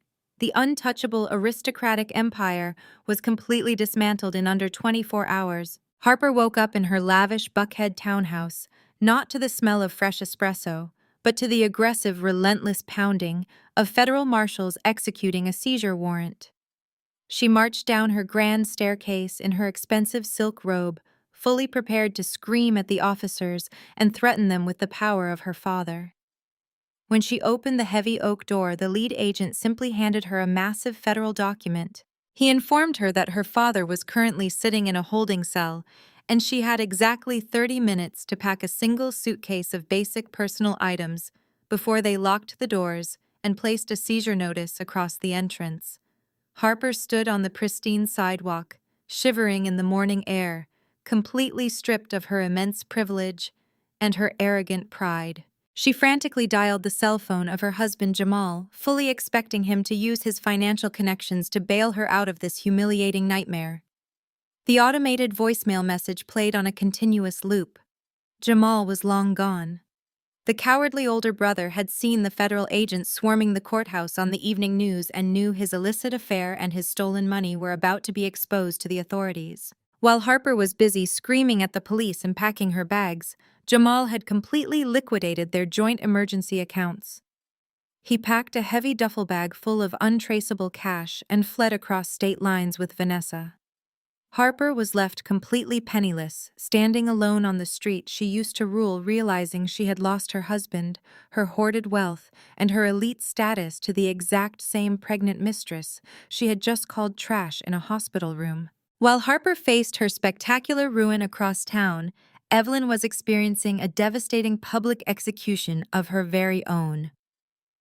The First Zion Baptist Church moved with swift and absolute righteous fury. Pastor Thomas convened an emergency council of the church elders and the senior women of the congregation. They did not just quietly remove Evelyn from her prestigious position as head treasurer. They formally excommunicated her in front of the entire congregation during a highly attended evening service. The women of the church, the very same women Evelyn had judged, criticized, and gossiped about for over 20 years, watched with crossed arms and cold stares as she was officially stripped of her esteemed titles. The African American elite of Atlanta completely severed all ties with the disgraced matriarch. She was instantly blacklisted from every charity gala, every social club, and every community board she had ruthlessly clawed her way into. The social death was absolute and irreversible. The profound humiliation did not stop at the heavy wooden doors of the church. The bank moved aggressively to foreclose on her massive suburban home. Without the stolen church funds, and without the illegal money Marcus had been laundering for years, Evelyn could not afford a single mortgage payment. The bank representatives arrived early in the morning with local county sheriffs to oversee her immediate eviction. Evelyn spent her final hours in that sprawling, beautiful house, frantically stuffing her cheap knockoff clothing and her fake designer handbags into black plastic garbage bags while the bank officials changed the brass locks. She had spent a decade building an empire of malicious lies and looking down on people from the slums. Now she was being unceremoniously thrown back into the exact same grinding poverty she had mocked me for enduring as a lonely foster child. Total desperation completely destroys a fragile, arrogant ego. Evelyn had absolutely nowhere to go. Her golden boy Marcus was locked securely in a federal penitentiary, facing years of hard time. Her eldest son Jamal was an active fugitive on the run with a pregnant, manipulative mistress. Her wealthy white allies had been systematically dismantled by the Department of Justice. The only person left in the entire state of Georgia with enough liquid capital to save her from sleeping on the streets was the exact same black woman she had relentlessly terrorized for 3 years. Later that afternoon, my private security team notified me that Evelyn was causing a massive scene outside the heavily fortified gates of my new corporate campus. She was weeping hysterically and begging the armed guards to let her speak to me. I told security to let her walk into the outer courtyard. I walked down the sweeping marble steps of Apex Cyber wearing a sharp-tailored navy blue power suit. The moment Evelyn saw me, she completely abandoned whatever tiny shred of pride she had left in her body. She dropped heavily onto her knees right on the hard concrete pavement. Real bitter tears streamed down her face, ruining her cheap makeup and staining her collar. "Naomi, please, you have to help me," Evelyn wailed, grabbing the hem of my trousers with shaking, desperate hands. "The bank took my home today. They took everything I have. I have absolutely nowhere to sleep tonight. Please, Naomi, you have so much money and so much power now. You can easily buy the house back from the bank. You can let me stay there. I promise I will change my ways entirely. I will treat you like my own flesh and blood. I will be the real loving mother you always wanted and never had. I swear it on the Holy Bible. Just please do not leave me out here to die on the street." I looked down at the woman kneeling on the hard concrete. Evelyn was a pathetic sight. Her expensive silk dress was stained with tears and sweat. The proud, untouchable matriarch of the First Zion Baptist Church was currently clutching the hem of my tailored trousers like a desperate beggar. 10 years ago, she stood in her massive, pristine living room and told Marcus that my poverty was a contagious disease. She said I was a stray dog looking for a warm house to infest. Now she was literally kissing my leather heels, praying to the same God she used to weaponize against me. I reached into the pocket of my navy blue blazer. I pulled out a heavy set of brass keys attached to a cheap plastic keychain. They jingled loudly in the quiet corporate courtyard. When Evelyn heard the metallic clink, her tear-stained face lit up with absolute, profound relief. She gasped, grabbing the keys from my open palm with her trembling hands. She pressed the cold metal directly against her chest and began weeping tears of pure joy. She truly believed her desperate performance had worked. She thought she had successfully manipulated the lonely orphan girl one more time. "Oh, thank you, Jesus," Evelyn cried out, looking up at the sky. "Thank you, Naomi. I knew you had a good Christian heart. I knew you would not let your own mother-in-law sleep on the dangerous streets. You bought the house back for me. You saved the family home. I promise I will clean it every day. I will cook for you. I will host Sunday dinners just like we used to. I will tell everyone in Atlanta what a beautiful, forgiving daughter you are." I let her ramble. I let her soak in the glorious, manufactured warmth of her fake salvation. I waited until her hysterical crying slowed down into relieved hiccups. Then I took a slow, deliberate step backward, removing my expensive shoes from her desperate grasp. "I did buy the property from the bank. Evelyn," I said, keeping my voice dangerously quiet and completely devoid of any emotion. "I paid the bank in full this morning." Evelyn smiled widely, showing her teeth. "God bless you, Naomi," she whispered. "But those keys do not belong to the front doors of that mansion." I continued watching the smile slowly freeze on her face. "Those keys belong to a tiny, damp one-bedroom apartment in the absolute worst housing project in South Atlanta. It is the exact same crumbling apartment complex where I grew up.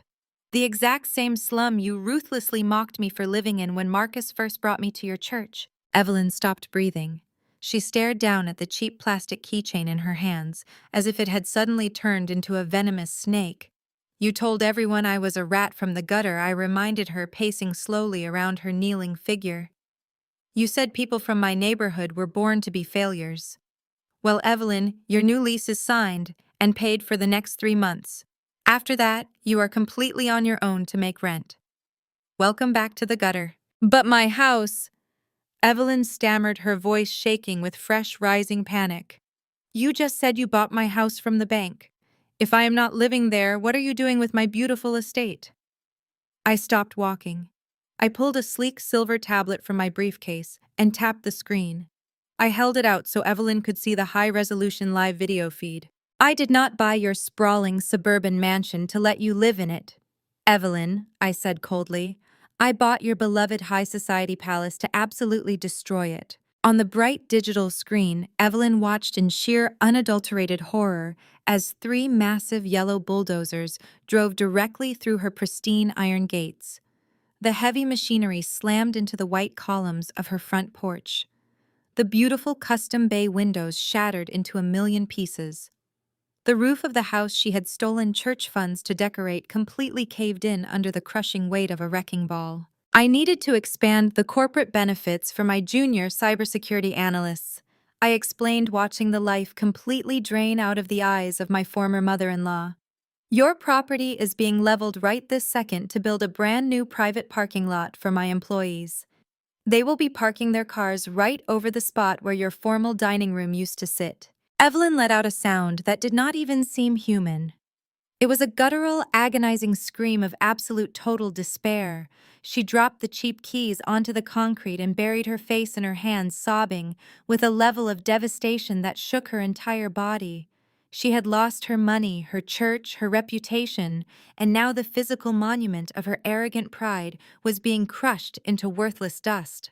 I turned my back on her screaming figure and walked calmly back up the marble stairs of my company, leaving her to the brutal reality of her new impoverished life. While Evelyn was weeping on the pavement of my corporate campus, her golden runaway son was facing his own catastrophic reckoning near the state border. Jamal thought he was a brilliant criminal mastermind.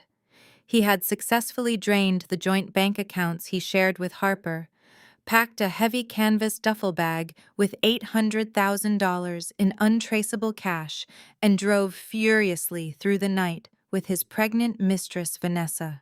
They stopped at a dingy roadside motel just miles away from crossing the state line into Florida. Jamal thought they had made a clean getaway. He was dead wrong. Jamal woke up in the miserable motel room to the sound of absolute silence. He rolled over on the cheap, lumpy mattress. The space next to him was completely empty. Vanessa was gone. He sat up, rubbing his tired eyes, and looked toward the small wooden table where he had placed the heavy duffel bag of stolen cash. The bag was missing. Panic struck Jamal like a physical blow to the chest. He leaped out of bed wearing nothing but his boxer shorts and tore the small room apart. He checked the bathroom, the closet, and underneath the bed. Nothing. Vanessa had waited until he was completely unconscious, grabbed the entire bag of stolen money, and quietly slipped out into the dark night.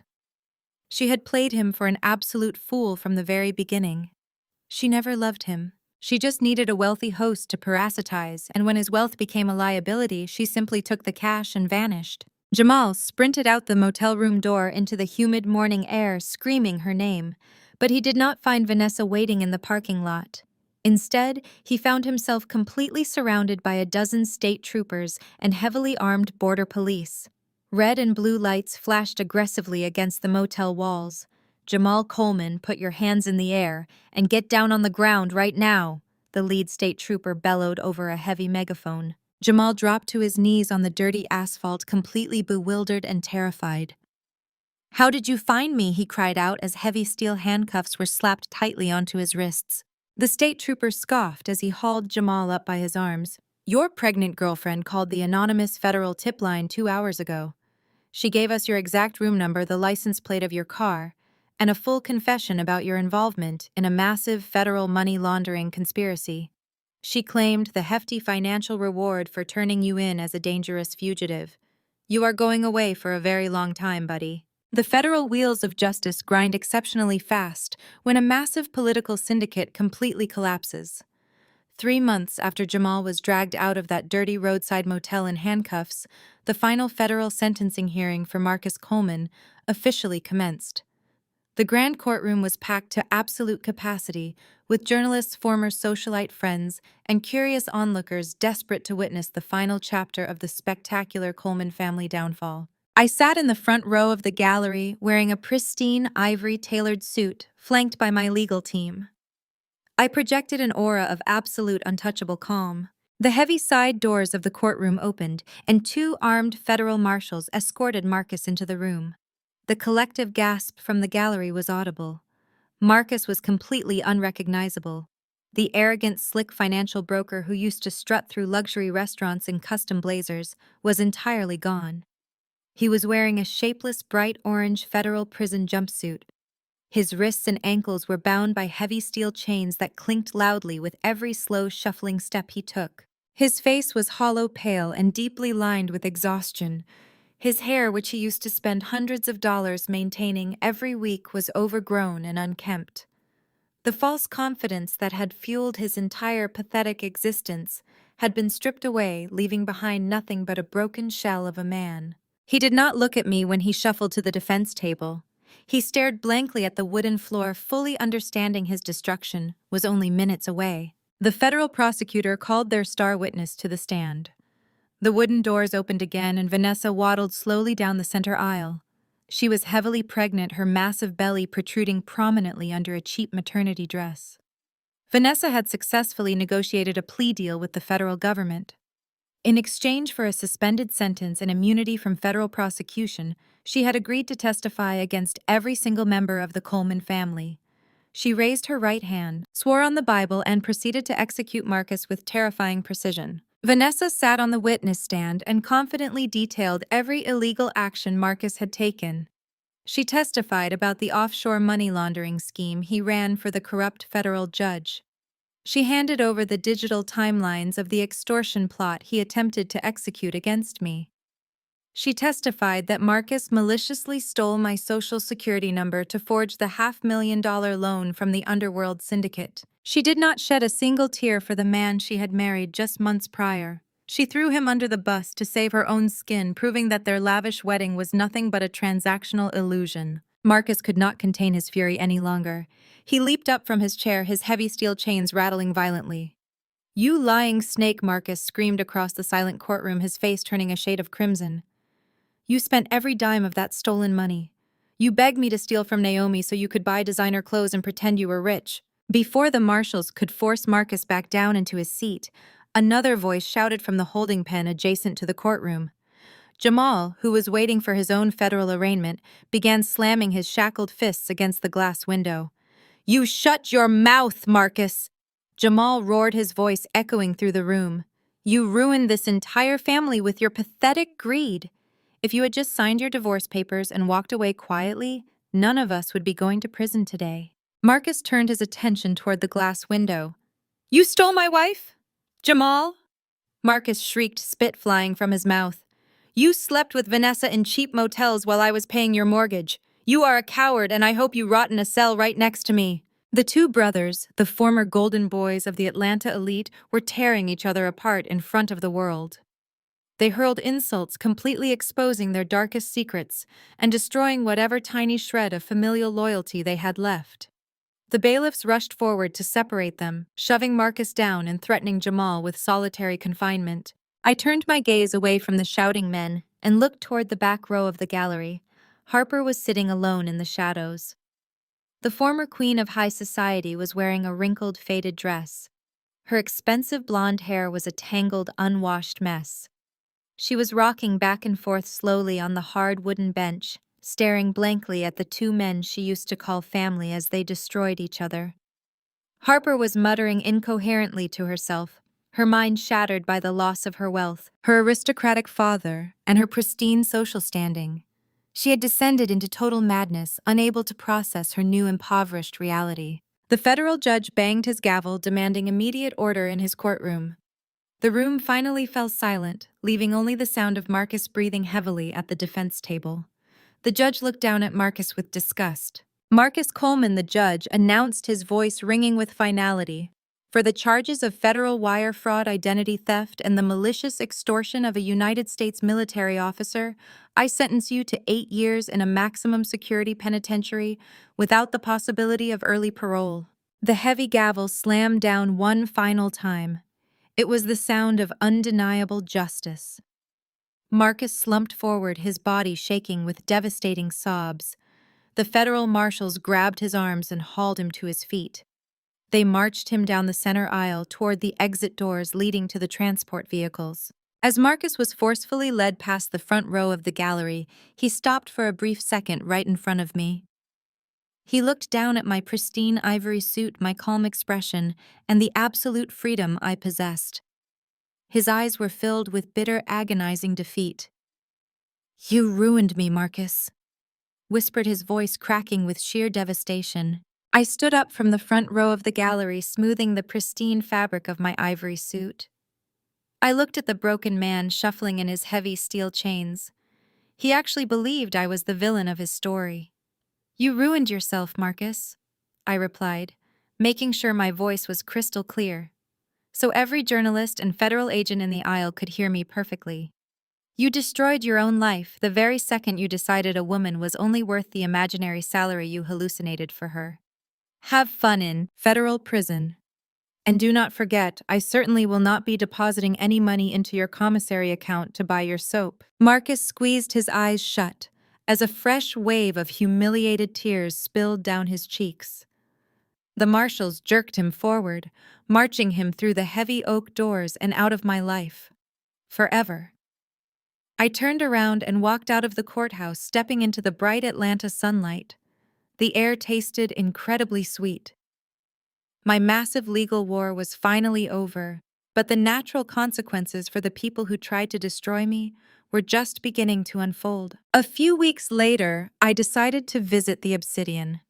The highly exclusive country club had recently undergone massive management changes since my corporate investment arm officially took over their crushing debt.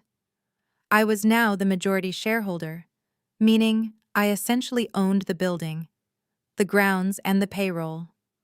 I walked into the lavish dining room wearing a stunning emerald green dress. The maitre d' immediately rushed over to escort me to the best table by the floor-to-ceiling windows. As I sat down and opened my menu, a waitress approached my table. She was wearing the standard black and white uniform, her hair tied back in a messy, practical bun. She kept her head down, holding a small notepad with trembling hands. "Can I get you some sparkling water to start?" the waitress mumbled, staring fiercely at the carpet. I lowered my menu and smiled. "I would love some sparkling water, Harper," I said smoothly. "Make sure it has extra lemon." Harper froze completely. The former queen of Atlanta high society, the woman whose father used to be a terrifying federal judge, slowly raised her head. Her face was gaunt, stripped of her expensive makeup and arrogant glow. Without the stolen wealth of Jamal and the political protection of her disgraced father, Harper had absolutely nothing left. The banks had seized her townhouses, her designer clothes, and her luxury vehicles. To survive, she was forced to take a minimum wage, part-time job, serving the exact same wealthy elite she used to command. And by a sheer stroke of poetic justice, she was now pouring water for the black woman she had explicitly tried to banish to the kitchen just months prior. Harper poured my water with shaking hands, spilling a few drops onto the pristine white tablecloth. She did not say a single word. She just kept her head bowed in ultimate defeat and scurried back to the kitchen. I left her a generous $100 tip, simply because the satisfaction of being her employer was worth every single penny. While Harper was busy serving appetizers to survive, Vanessa was facing a much darker reality. Her grand plan to extort the Coleman family with her pregnancy had completely backfired. After she stole the duffel bag of illicit cash from Jamal at that dirty roadside motel, she thought she was a brilliant mastermind. But you cannot simply deposit $800,000 of highly tracked illegal federal bribe money into a standard bank account without raising massive red flags. The federal authorities had been tracking the serial numbers on those bills from the very beginning. Vanessa was arrested attempting to buy a luxury condo in Miami under a fake name. Because she tried to launder the stolen money, the federal prosecutor immediately revoked her immunity deal. She gave birth to a healthy baby boy while under strict police custody in a secure medical ward. The moment she was cleared for discharge, she was transferred directly to a state penitentiary to serve a 5-year sentence for accessory to money laundering. Since Marcus, Jamal, and Evelyn were all completely destitute or incarcerated, there was absolutely no one left in the Coleman family to claim the child. The baby was placed into the state foster care system. The cycle of the Coleman family legacy had ended exactly where my own story had begun. But I had clawed my way out of the system through sheer discipline and intense hard work while they had thrown themselves directly into it through pure, unadulterated greed and profound moral failure. Late one evening, a heavy thunderstorm rolled across the Atlanta skyline. Rain battered aggressively against the floor-to-ceiling windows of my massive penthouse. I sat on the floor of my living room, surrounded by a few small cardboard boxes. I was quietly sorting through the final remaining items from my rotten marriage to Marcus. I pulled out old photographs, cheap anniversary cards filled with empty promises, and the faded military deployment letters he never even bothered to open while I was serving overseas. I did not feel a single ounce of sadness as I tossed them into the heavy black trash bag one by one. I felt an overwhelming sense of profound relief. I sealed the heavy black trash bag tight and carried it straight down the hallway to the incinerator chute. The toxic past was officially dead and burned. I walked back into my living room, poured myself a glass of expensive bourbon, and looked out at the brilliant lightning illuminating the dark city, completely ready for a beautiful, new beginning. I took a long, soothing sip of my drink, feeling the glorious warmth spread entirely through my chest. My corporate empire was secure, my enemies were utterly vanquished, and I was perfectly free at last to embrace my glorious future. Exactly 1 month after I threw the last of the garbage from my old life down the incinerator chute, the massive glass doors of Apex Cyber LLC were thrown wide open for a celebration unlike any other. I was not hosting a stuffy charity gala. I was not entertaining the fake, pretentious high society snobs of Atlanta. Tonight was entirely about genuine triumph. I completely transformed the entire main floor of my corporate headquarters into a spectacular venue. The same lobby where my former mother-in-law had tried to publicly humiliate me was now bathed in warm golden light and filled with the sound of a live jazz band. I curated the guest list with absolute precision. There were no hypocritical church elders. There were no arrogant federal judges. I surrounded myself exclusively with people who possessed actual integrity. My former military unit members flew in wearing their dress uniforms. My brilliant cybersecurity architects, the very people who helped me dismantle the corrupt empire of my ex-husband, were clinking champagne glasses and laughing loudly. These were the people who stood by my side when I was just a quiet soldier, building code in the dark. I stood at the top of the grand sweeping staircase, overlooking the vibrant crowd. I wore a custom-tailored scarlet-red gown that commanded attention. The color represented power, survival, and absolute victory. I held a crystal glass of the finest champagne and looked down at the beautiful, diverse faces of my chosen family. I tapped my glass twice with a silver spoon. The sharp, clear sound cut through the music. The room fell perfectly silent as hundreds of faces turned upward to look at me. "Thank you all for being here tonight," I began, my voice echoing clearly across the massive marble lobby. "A few months ago, a very arrogant man stood in a hospital room and told me I would never recover financially. He looked at me and saw nothing but a poor, disposable orphan from the foster care system. He saw a woman he thought he could easily crush and discard." I paused, letting the weight of my words settle over the attentive crowd. But he made the absolute biggest mistake a person can ever make. He severely underestimated the sheer unstoppable willpower of a black woman who built her own table when the world refused to give her a seat. The crowd erupted into loud cheers and applause. I smiled, raising my hand slightly to let them know I was not finished. Growing up in the system, society tells you to keep your head down. They tell you to be grateful for the absolute bare minimum.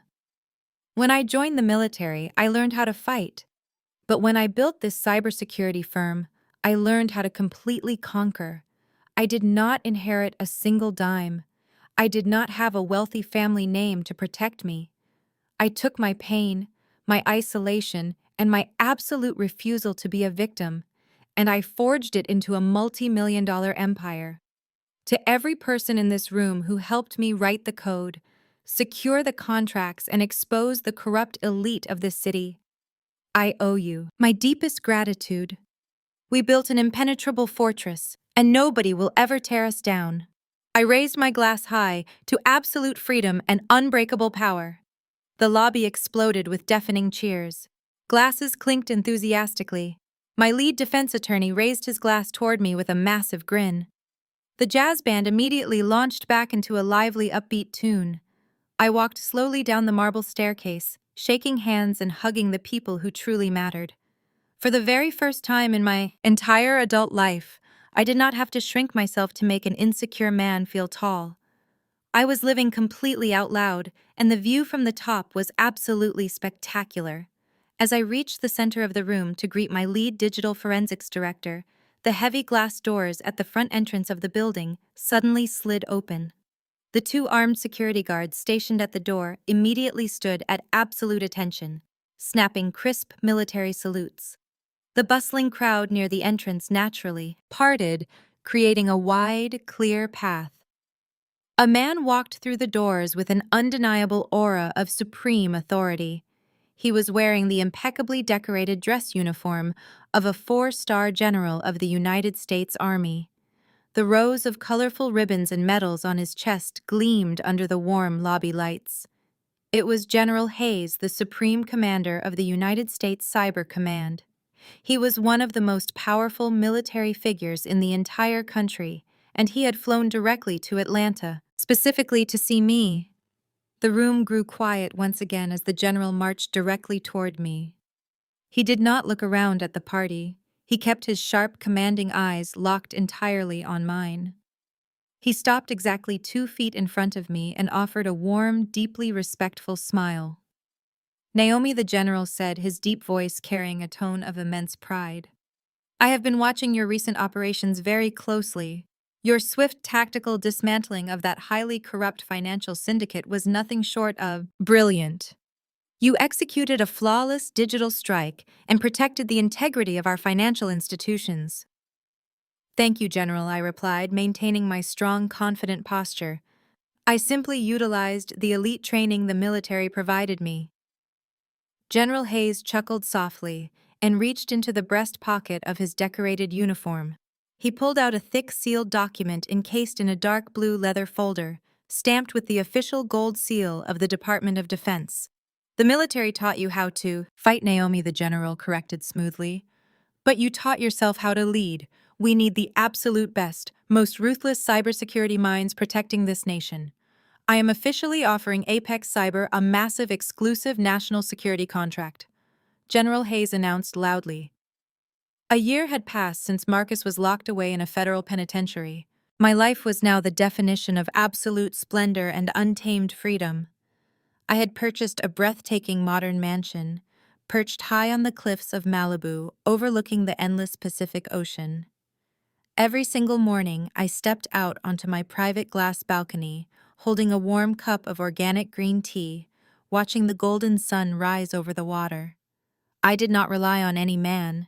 I did not need the validation or approval of a toxic family or a scheming husband. I had built a massive multi-million-dollar cybersecurity empire entirely with my own hands and intelligence. My wealth was secure. My corporate standing was untouchable. And my heart was entirely at peace. I spent my days flying across the world on private jets, inspecting our international corporate offices, mentoring young minority women entering the tech industry, and investing in revolutionary green energy startups. I was the master of my own destiny. The painful chapters of betrayal and emotional abuse were buried deeply in the past where they belonged. I poured myself a glass of vintage champagne and toasted to the magnificent woman I had fought so hard to become. But while I was living a life of absolute luxury and power on the sunny West Coast, the cruel architects of my past were experiencing the bitter taste of total ruin. Thousands of miles away in a damp, dimly lit federal prison cell, the reality of time was entirely different. Marcus wore a coarse, bright orange jumpsuit that hung loosely over his frail, malnourished frame. The arrogance that once defined his posture had been completely crushed out of him by the brutal prison hierarchy and the endless, suffocating monotony of concrete walls and heavy steel bars. He spent his long, miserable days scrubbing greasy prison floors and cleaning filthy toilets, while inmates twice his size watched him with menacing stares. On this particular rainy afternoon, Marcus was assigned to clean the main recreation hall during the designated television hour.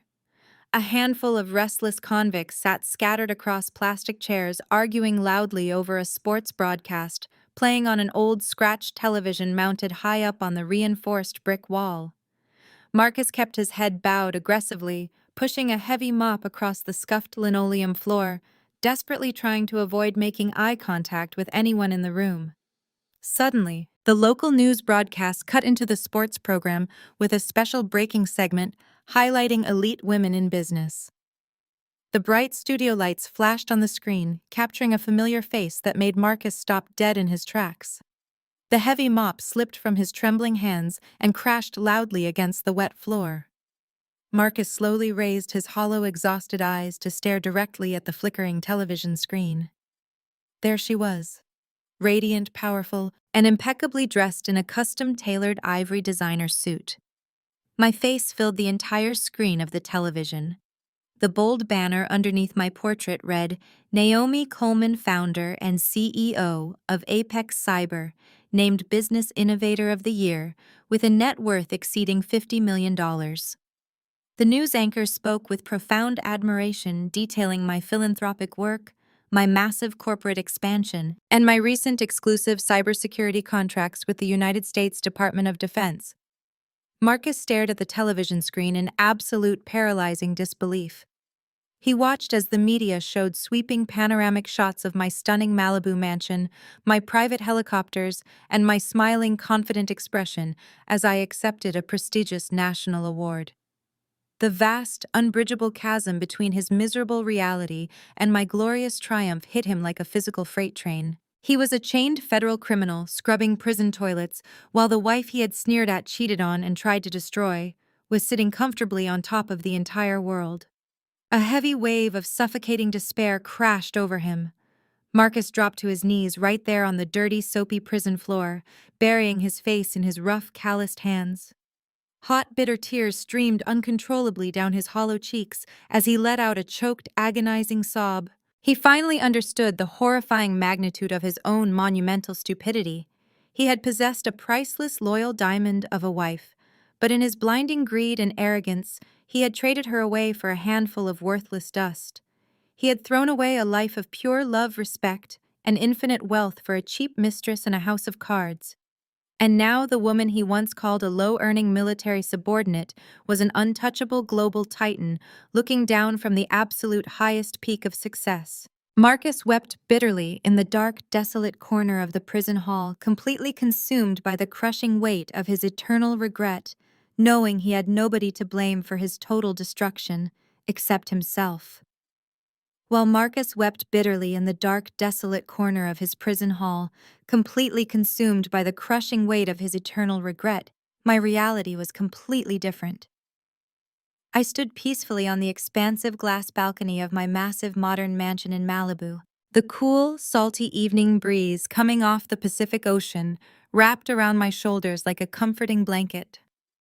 I held a delicate crystal glass filled with a rare vintage red wine costing $5,000 a bottle. The rich, dark liquid caught the soft, ambient light spilling from my living room.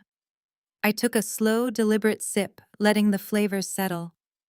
The taste was exquisite, but it was nothing compared to the absolute magnificent taste of total victory. I looked out over the vast black ocean, listening to the heavy waves crashing against the cliffs far below. For the very first time in my entire adult life, there was absolutely no noise. There were no arrogant men telling me how to live. There were no hypocritical mothers-in-law quoting scripture to mask their own profound greed. There were no entitled white women making subtle racist comments about my hair or my uniform. The toxic, exhausting circus that had surrounded me for 3 long years was permanently gone. I had removed those toxic elements from my life, and the healing process was utterly beautiful. I leaned against the smooth glass railing and allowed my mind to wander back over the spectacular events of the past 12 months.